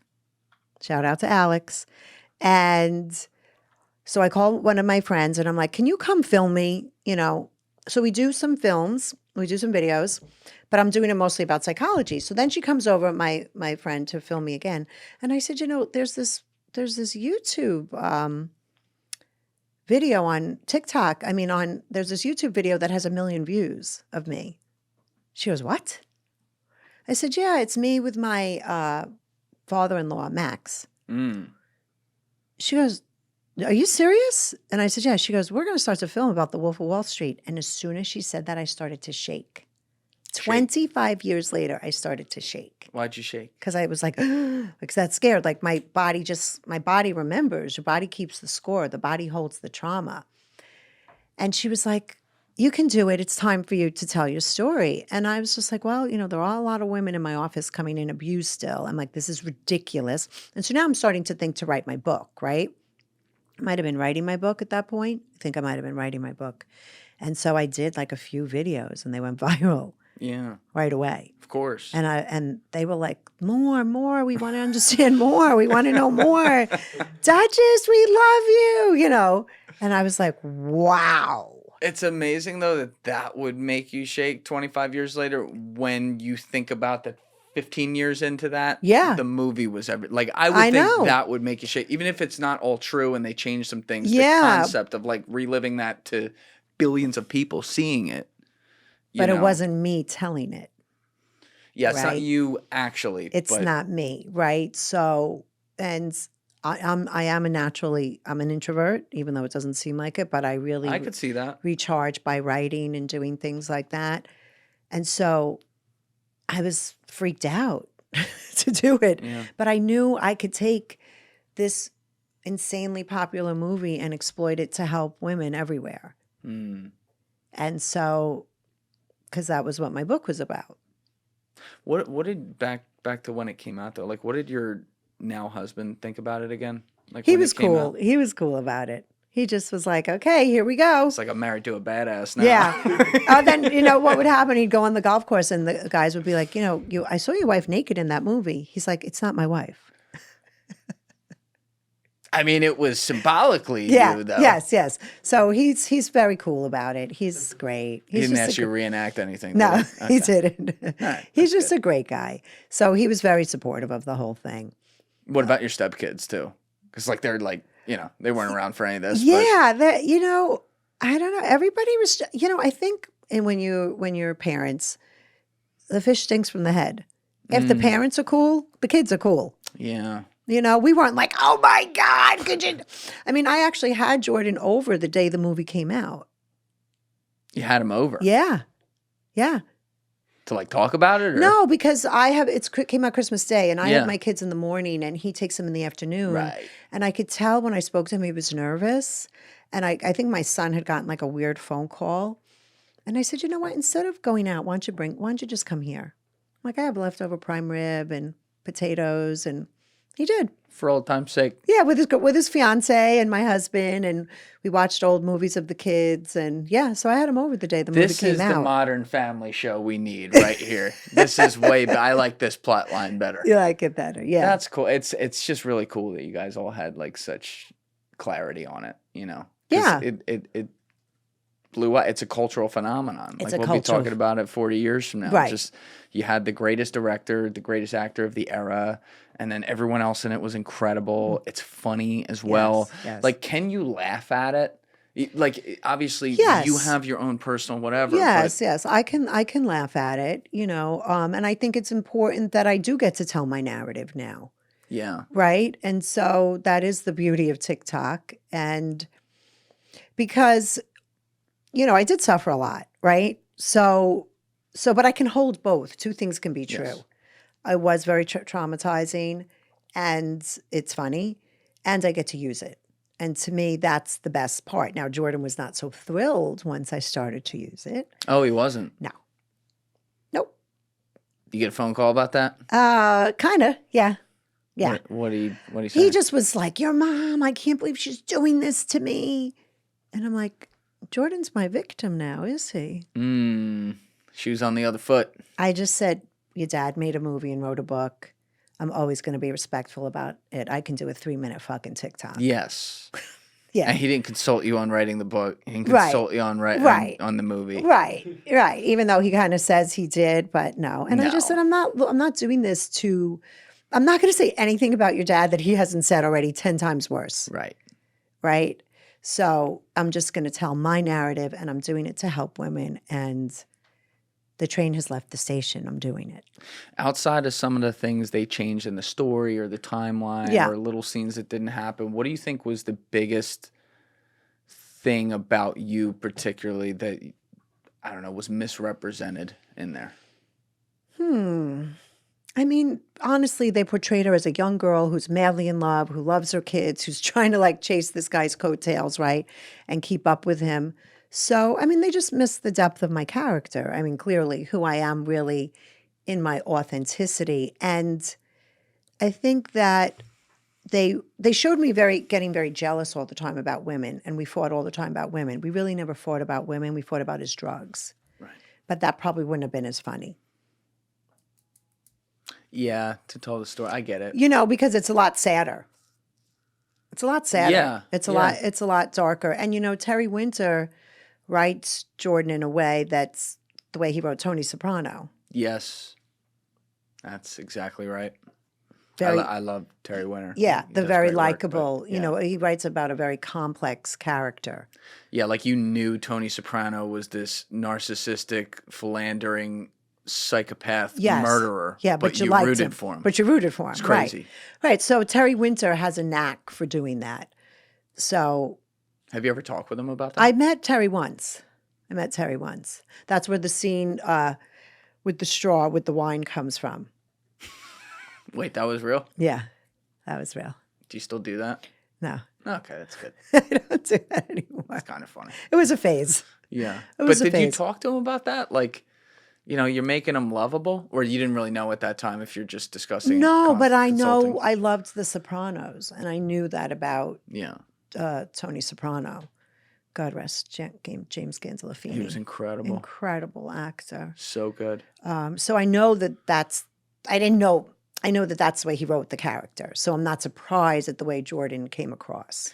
I think part of it is, though, like, not all women, but there's a pattern where women at a high level fall in love with two phases of the man, right? They fall in love with the man, and you can think the more, you know, usual traits: ambition, provider, protector, a lot of things you didn't get, by the way, Right. You know, as it would turn out. But they fall in love with that, and then they fall in love with the other side of the personality where he shows like the little boy sometimes. Yes, like, that's you a very know, good point. How do right? you know that? You're so. How do you? I've thought about this You're a little so bit. psychological. Yes, that's a very important point because often when I was with Jordan, I would have a lot of empathy for his little boy. There you go. Yeah. Because that's the thing. Tony Soprano, episode 1. Yeah. Look at the ducks. Yes. You know what I yes, mean? Like yes. he's like a fucking kid in shit. Yeah. Yeah. And there was this thing where he could turn on this, and Jim obviously did an amazing job showing this, but he could turn on this rage and this nastiness and this murderous whatever, and then the next minute, you know, want to hand you a few $100 bills and Yeah. you know, go make some hot dogs Right. or play with the ducks. And with Jordan, it's kind of like the way they showed it in the movie. And I don't know if maybe it even, if you look back on it, if some of this actually felt this way while you were going through it. It's like he's this crazy psycho macho man, but then and he's got these horrible traits and he's addicted to drugs and whatever. But then he'll do some shit where you're like a little kid and you almost want to Yes. take care of him. Yeah, yeah, exactly. Exactly. That's what creates the bond because these abusers aren't bad all the time. No, They're just not. that's the tricky part. That's the tricky It's part. like they 'Cause if show they you the were, humanity. yeah, because if they were, you wouldn't be with them. And especially for somebody like me, I mean, clearly I'm highly empathetic. That's why I'm a therapist, right? Or I'd have no patience if I wasn't. Yeah. And I have a lot. And so, but unfortunately, that empathy gets weaponized. Yeah. You know, you say you're an introvert, by the way. Like, I'd be surprised about that. I'm not, because to do your job in a way, Right. you have to be the kind of person that was always kind of watching other people rather Yeah. than Yeah. making yourself the middle of things. And you come across Right. that way. Like, there's some times today where Yeah. I got to probe a little more than you would expect, you know, to Yes. get you to Yes. kind of go there. But that's a really good, for what you do, that's an amazing trait to have, I think. Yeah. Yeah. Yeah. And I love people, and I believe, you know, even after everything I've been through and after all the stories I hear all day long from women, which are atrocious, Yeah. all these dirty John guys that are just abusing and betraying, and financial abuse and sexual addiction. And I mean, if I sat here one day, just invite me to come tell the stories, you'll have the best podcast on the planet, because the stories that I hear all day long are atrocious. And what people can do to each other in love. In love. Yeah, supposedly, right? Yeah. When they're in love. Right. Air quotes. Yeah, is can be very, very disturbing. And yet I'm still an optimist because I know that people can heal. People can heal. Do you think they can change? I think they can change to a point. I do. To a point. Yeah, to a point. Yeah. Yeah. Like, what do you think of Jordan today? Today, him and I really don't have much contact. I mean, I saw him actually 2 days ago because he was with my daughter. So I bumped into We don't him. much contact. No, I don't. But and I like we would just happened to be at a restaurant in Westport together, and I just quickly said hello to him and walked away because, I don't really have that much to say to him. Mm. I just don't. I mean, he's a great dad. He's there for my kids. We get along, when we see each other, but we're not connected in any way like we used to. I think me talking about it really created that separation.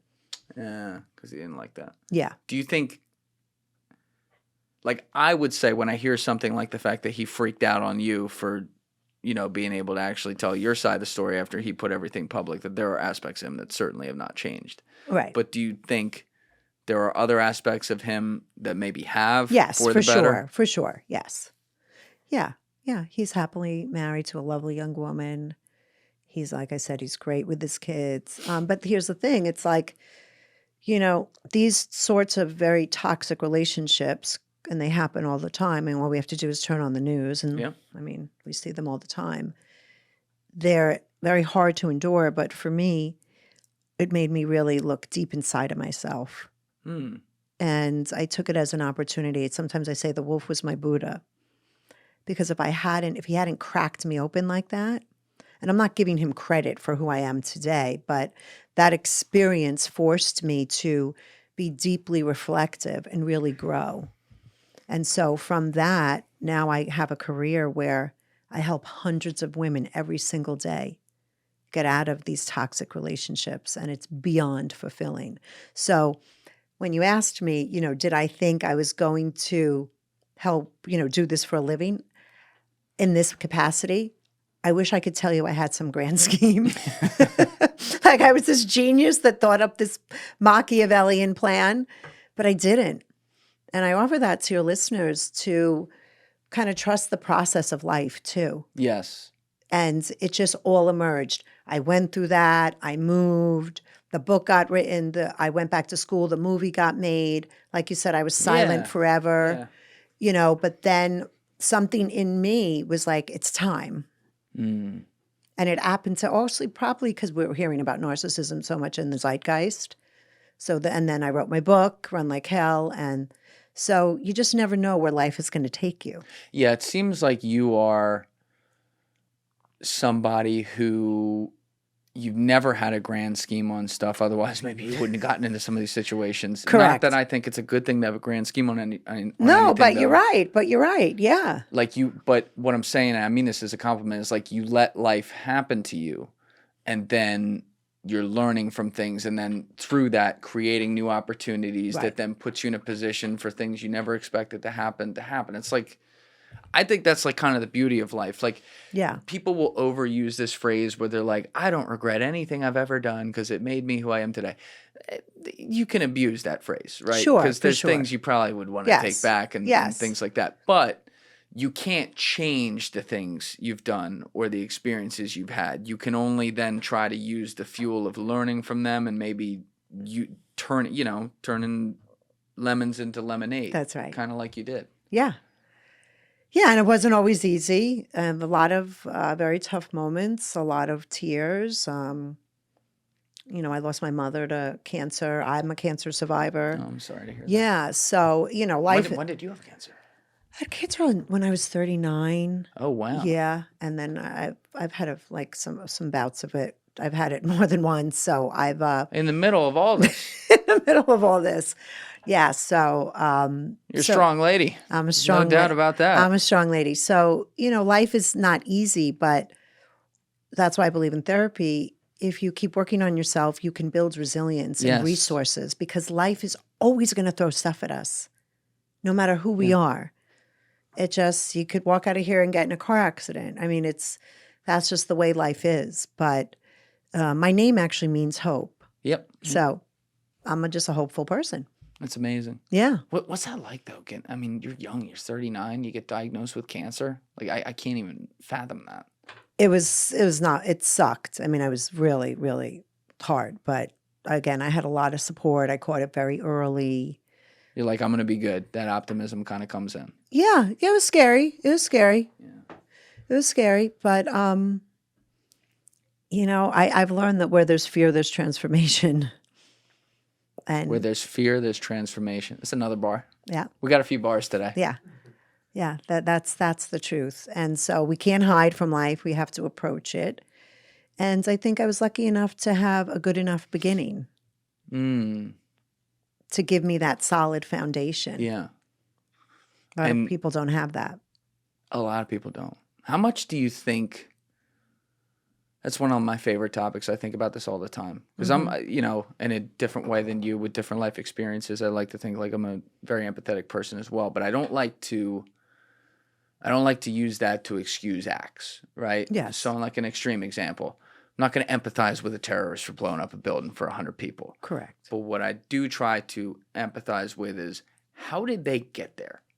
Where were they from? What was their environment? Like, how did that happen? Right. You know, as a therapist and someone who works with people psychologically, how much do you think, you don't have to put a percentage on it. I don't want to make it like weird, but like, how much do you think it's people are based on their environment molding them versus like the free will of their decisions that get them to Yeah, where they are? there's, I mean, the research says, nature versus nurture, right? So 60-40, but did you see the new show Adolescence?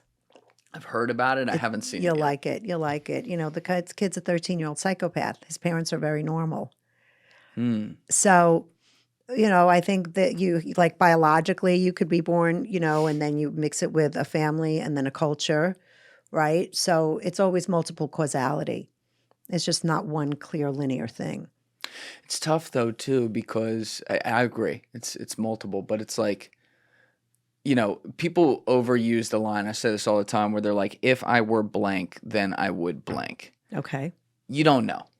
In most scenarios, you don't know how you would handle something. It's very easy to like from your glass house be like, I would definitely be like this. Oh yeah, no, you don't know shit. You don't know till you're in Yeah. it. But like when I see some of these kids who grow up with nothing and then there's literally no opportunity. And then they Yes. get taken in and let's call it what it is, like groomed. This is an extreme example, but it happens all the time in this country too. Yeah, yeah. They get groomed at age 9 or 10 or 11.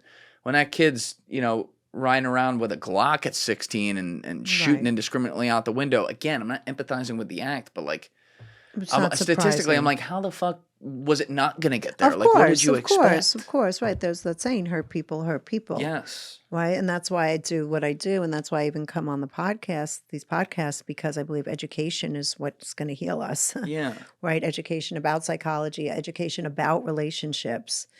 It's the only weapon we really have, because when I go to my daughter's house now and I see her with her lovely husband, oh, they're 50-50 partners, and they have a beautiful boy and a baby on the way.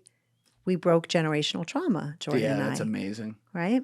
And that's what it's about. And they have a good relationship with both of you too. Yes. Which is like, Yes. that's amazing. It's amazing.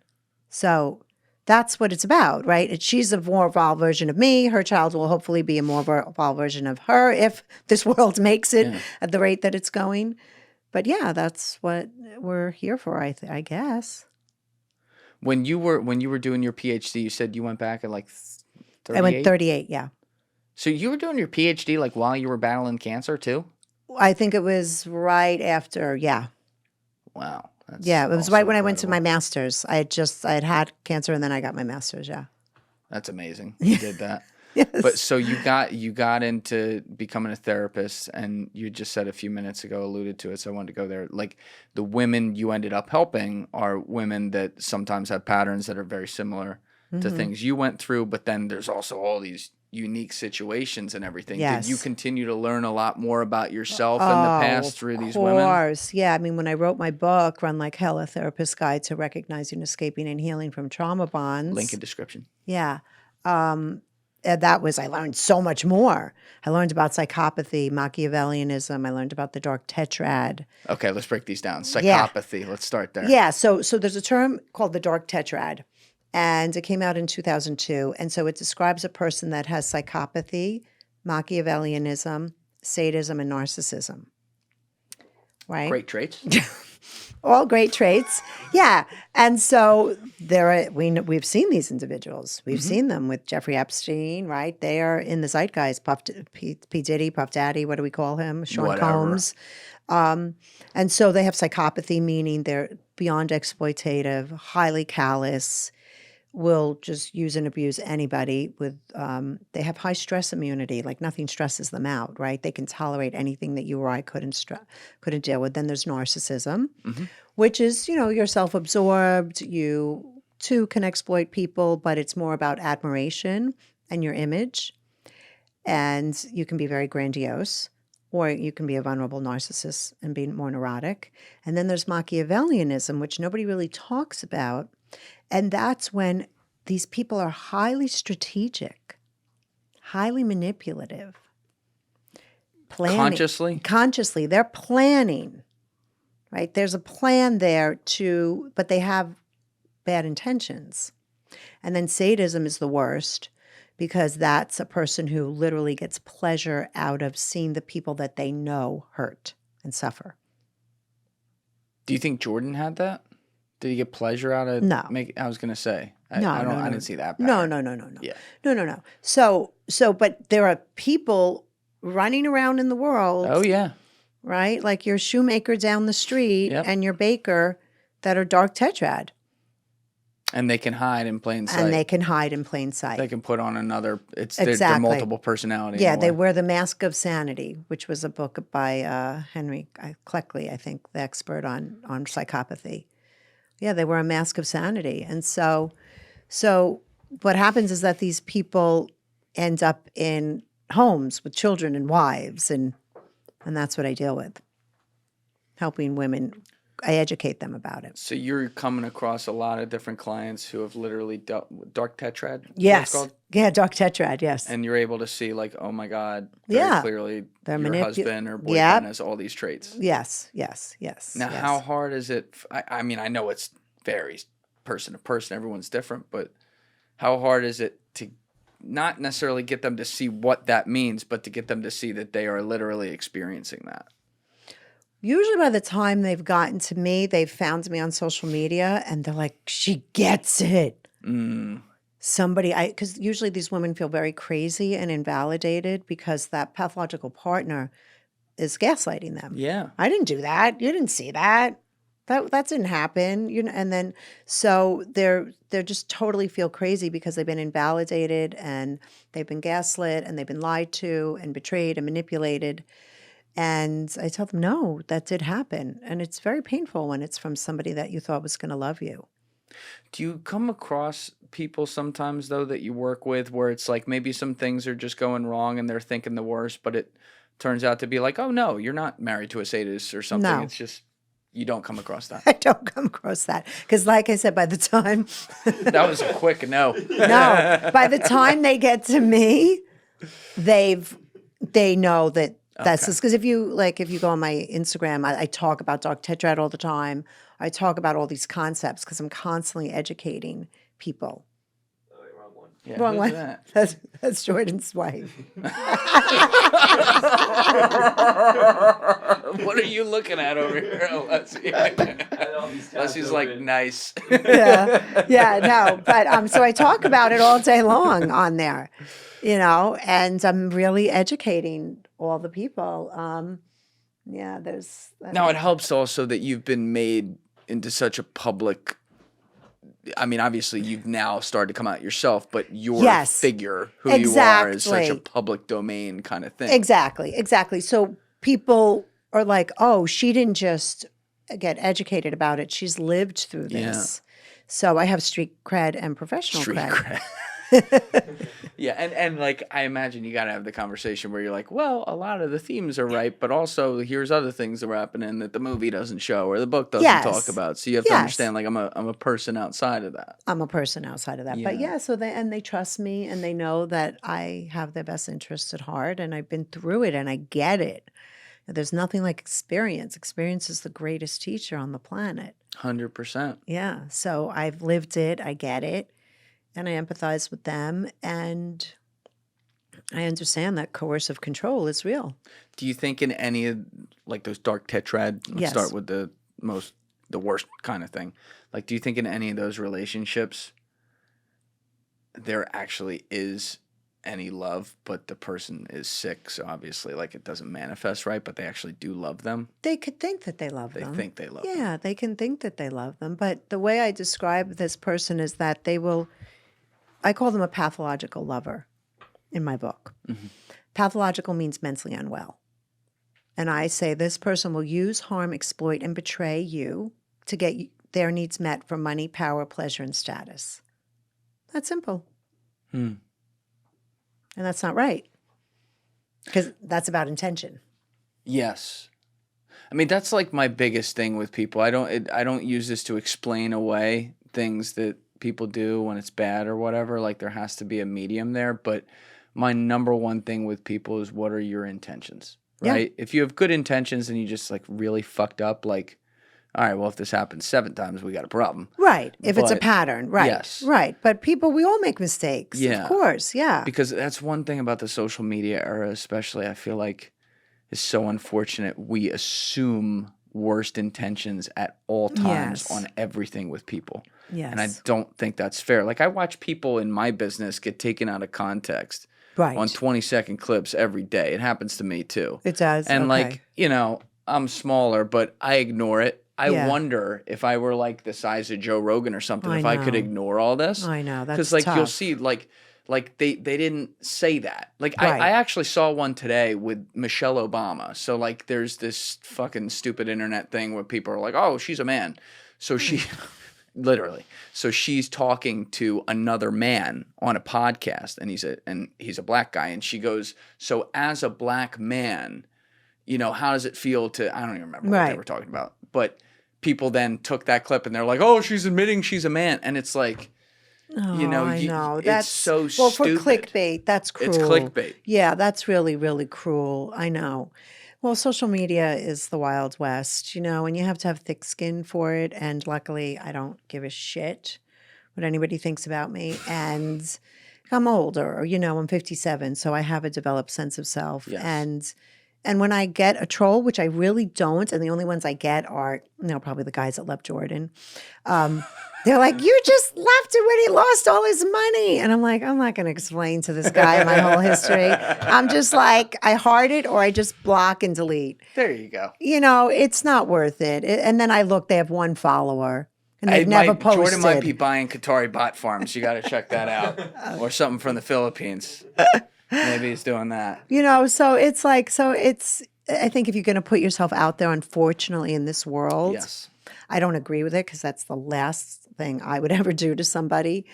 But I don't know. The world is just getting meaner and meaner, unfortunately. Yeah, I mean, and you had kids who grew up as like I did. So I guess they're similar ages to me. Where like they grew up and this started to become a major thing, and now it is the thing, and now they're having kids. So your grandkids can't even imagine are growing up in the world with this and the screen everywhere. Like, how do you think, like as a parent or just in general, like how you can raise kids properly who are growing up with social media is like, and the internet and constant over transparency is the norm, like as a therapist, like how do you even go approaching that? I think what you have to do is you have to realize it's here, it's never going away, and you have to really teach them how to deal with it. You know, who to respond to, who not to respond to, what age you're going to let them on. I mean, there should be lessons in school now about social media, right? And how do we deal with it? It's not going away, you know. I mean, AI too, right? But listen, when you think about it, the radio, the TV, the computer, we're like, these things are going to destroy the world, you know. We're still here. That's a great point. You know, I think we have to also just learn how to deal with these mediums. I mean, I use Claude, which is my ChatGPT person, nonstop. You called him a person. Oh, yeah. I'm always like, thank you so much, Claude. You're the best. You see, that's using like millions of dollars of computational. Like saying please and thank you now. They're like, don't do that. Oh, really? Oh, yeah. Sam Altman came out the other day. Thank you. So I won't do that. Yeah, I just think I'm being nice. Well, my son told me to do it because one day they're going to take over. Be very nice. Don't forget about it. It's like when you look at the kid and you're like, he'll be the school shooter. I'm gonna make him my best friend. Right. You make the AI your best friend. That's right. You I make got the you. AI your best friend. But yeah, I just think you have to educate. I think you have to educate these kids about how to use it. It's hard though because you can't helicopter kids at all times. No, no, right? no. You don't know what they're clicking. You don't know. And that's where you have to have a really great relationship with your children. Yeah. That they're going to come to you when things go bad because they have to have their own experiences in the real Yes. world. That's how they're going to learn, right? And as parents, we can't freak out, when they learn the hard way because we have to give our children the chance to have optimal frustration. Everybody wants to dive in and save them. Don't do that.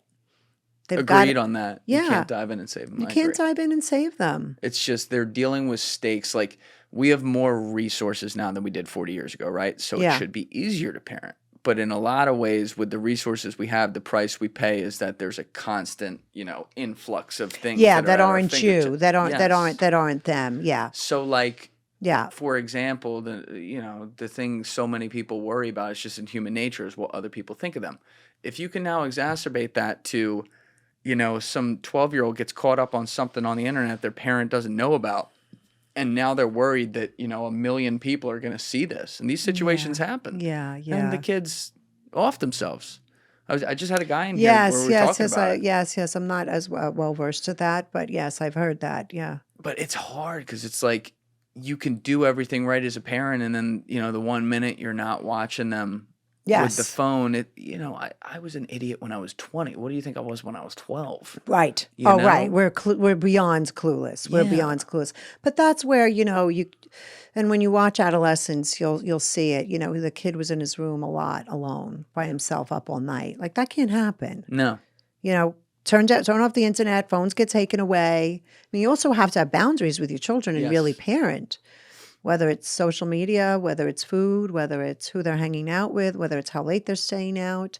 It's hard to raise a child. I remember I said to my son once, I said, I love you enough for you to hate me. I said, I love you enough for you. Because I was being tough with him.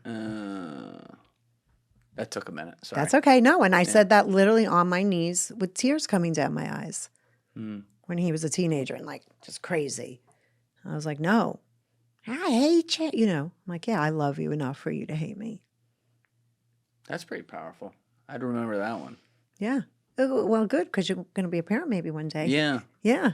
Yeah, I don't know. I think about it a lot, like how you would handle certain things. But I think a lot of it is like you were saying on some other things in this conversation, like you gotta be there, you gotta experience it, and you deal with it how you deal with it when it's there. That's right. But there's just it's also, forget kids, just everyone, like social media and the digitalization and everything. It's nuts. It affects, and then the pandemic, we've talked about this a ton, but it affects communication so much. Oh, sure. So I'm yeah. sure you're dealing with that all the time where, how do you even break down a relationship before you get to some of the awful shit you deal with where it's like, someone's got their head buried in the phone all the time. Yes. So you don't even know what they're thinking.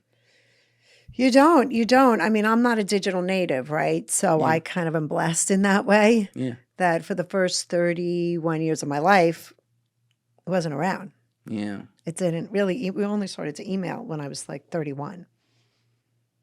Holy shit. Yeah. Wow. Yeah. Isn't that crazy? Yeah. So I've learned as I've gone, I guess. And I was older. I had a developed brain. It was okay. Yeah. But no, it's certainly very challenging. You do make a good point that at every point in human history, whatever the new technology was, going all the way back to the fucking wheel, people were like, this is going to kill us. The cars. Yeah. Right. I don't like to get, I guess, complacent with that and be like, that means we'll automatically be okay. You shouldn't be complacent about it. But as an optimist, I'm an optimist myself, it does give me hope that we'll figure this out. We got the nuke 85 years ago and 80 years ago, whatever it was, and we haven't blown each other up yet. Not right? yet. Not yet. No. So maybe we'll figure out how to not let AI fucking run us all, or social media and make everyone want to kill themselves.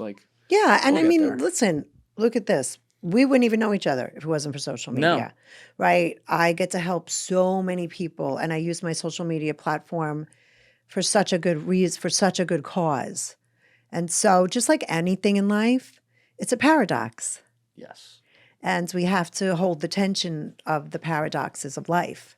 Yes. Take the good with the bad and try to maximize and that's it. but And I improve it. do really hear what you're saying about the young children and the teenagers, especially those tweens. That's a very challenging time. Yes. And So many. I mean, you got all the hormones firing. There's so oh many yeah, things changing. yeah, and we're so hyper aware of criticism and being accepted. Yes. So that's heightened at that time in the development of our brain. Yes. So it's very, very hard then for them to manage social media. I mean, middle school was the worst time in my life. Oh, I'll bet. Yeah. Hated middle school. And everyone's showing their perfect life and how everything's Yeah. filtered and looks this way or that way. And it's like, people don't really look like that, man. No. You know what I mean? Like, you have this idea in your head that, you know, the hottest girl you know without makeup on looks incredible. And it's like, no. Like, No. yeah, everyone's got their moments. You know what I That's mean? right. And we're all human. We're Yeah. all raw, messy humans, as I say. Yes. Yes. Yes. But looking back on your first marriage, because you found love in your second one, you kept on saying like you were madly in love with Jordan, and that's what kind of blinded you with that. But looking back on it, do you think there was actually real love there? Yes. Yes. Why? For me, For you. yeah. You don't think he loved you? I think he did in his own way. Yeah. But maybe not the way I would define love. Because I don't think that love means that you have power and control over somebody.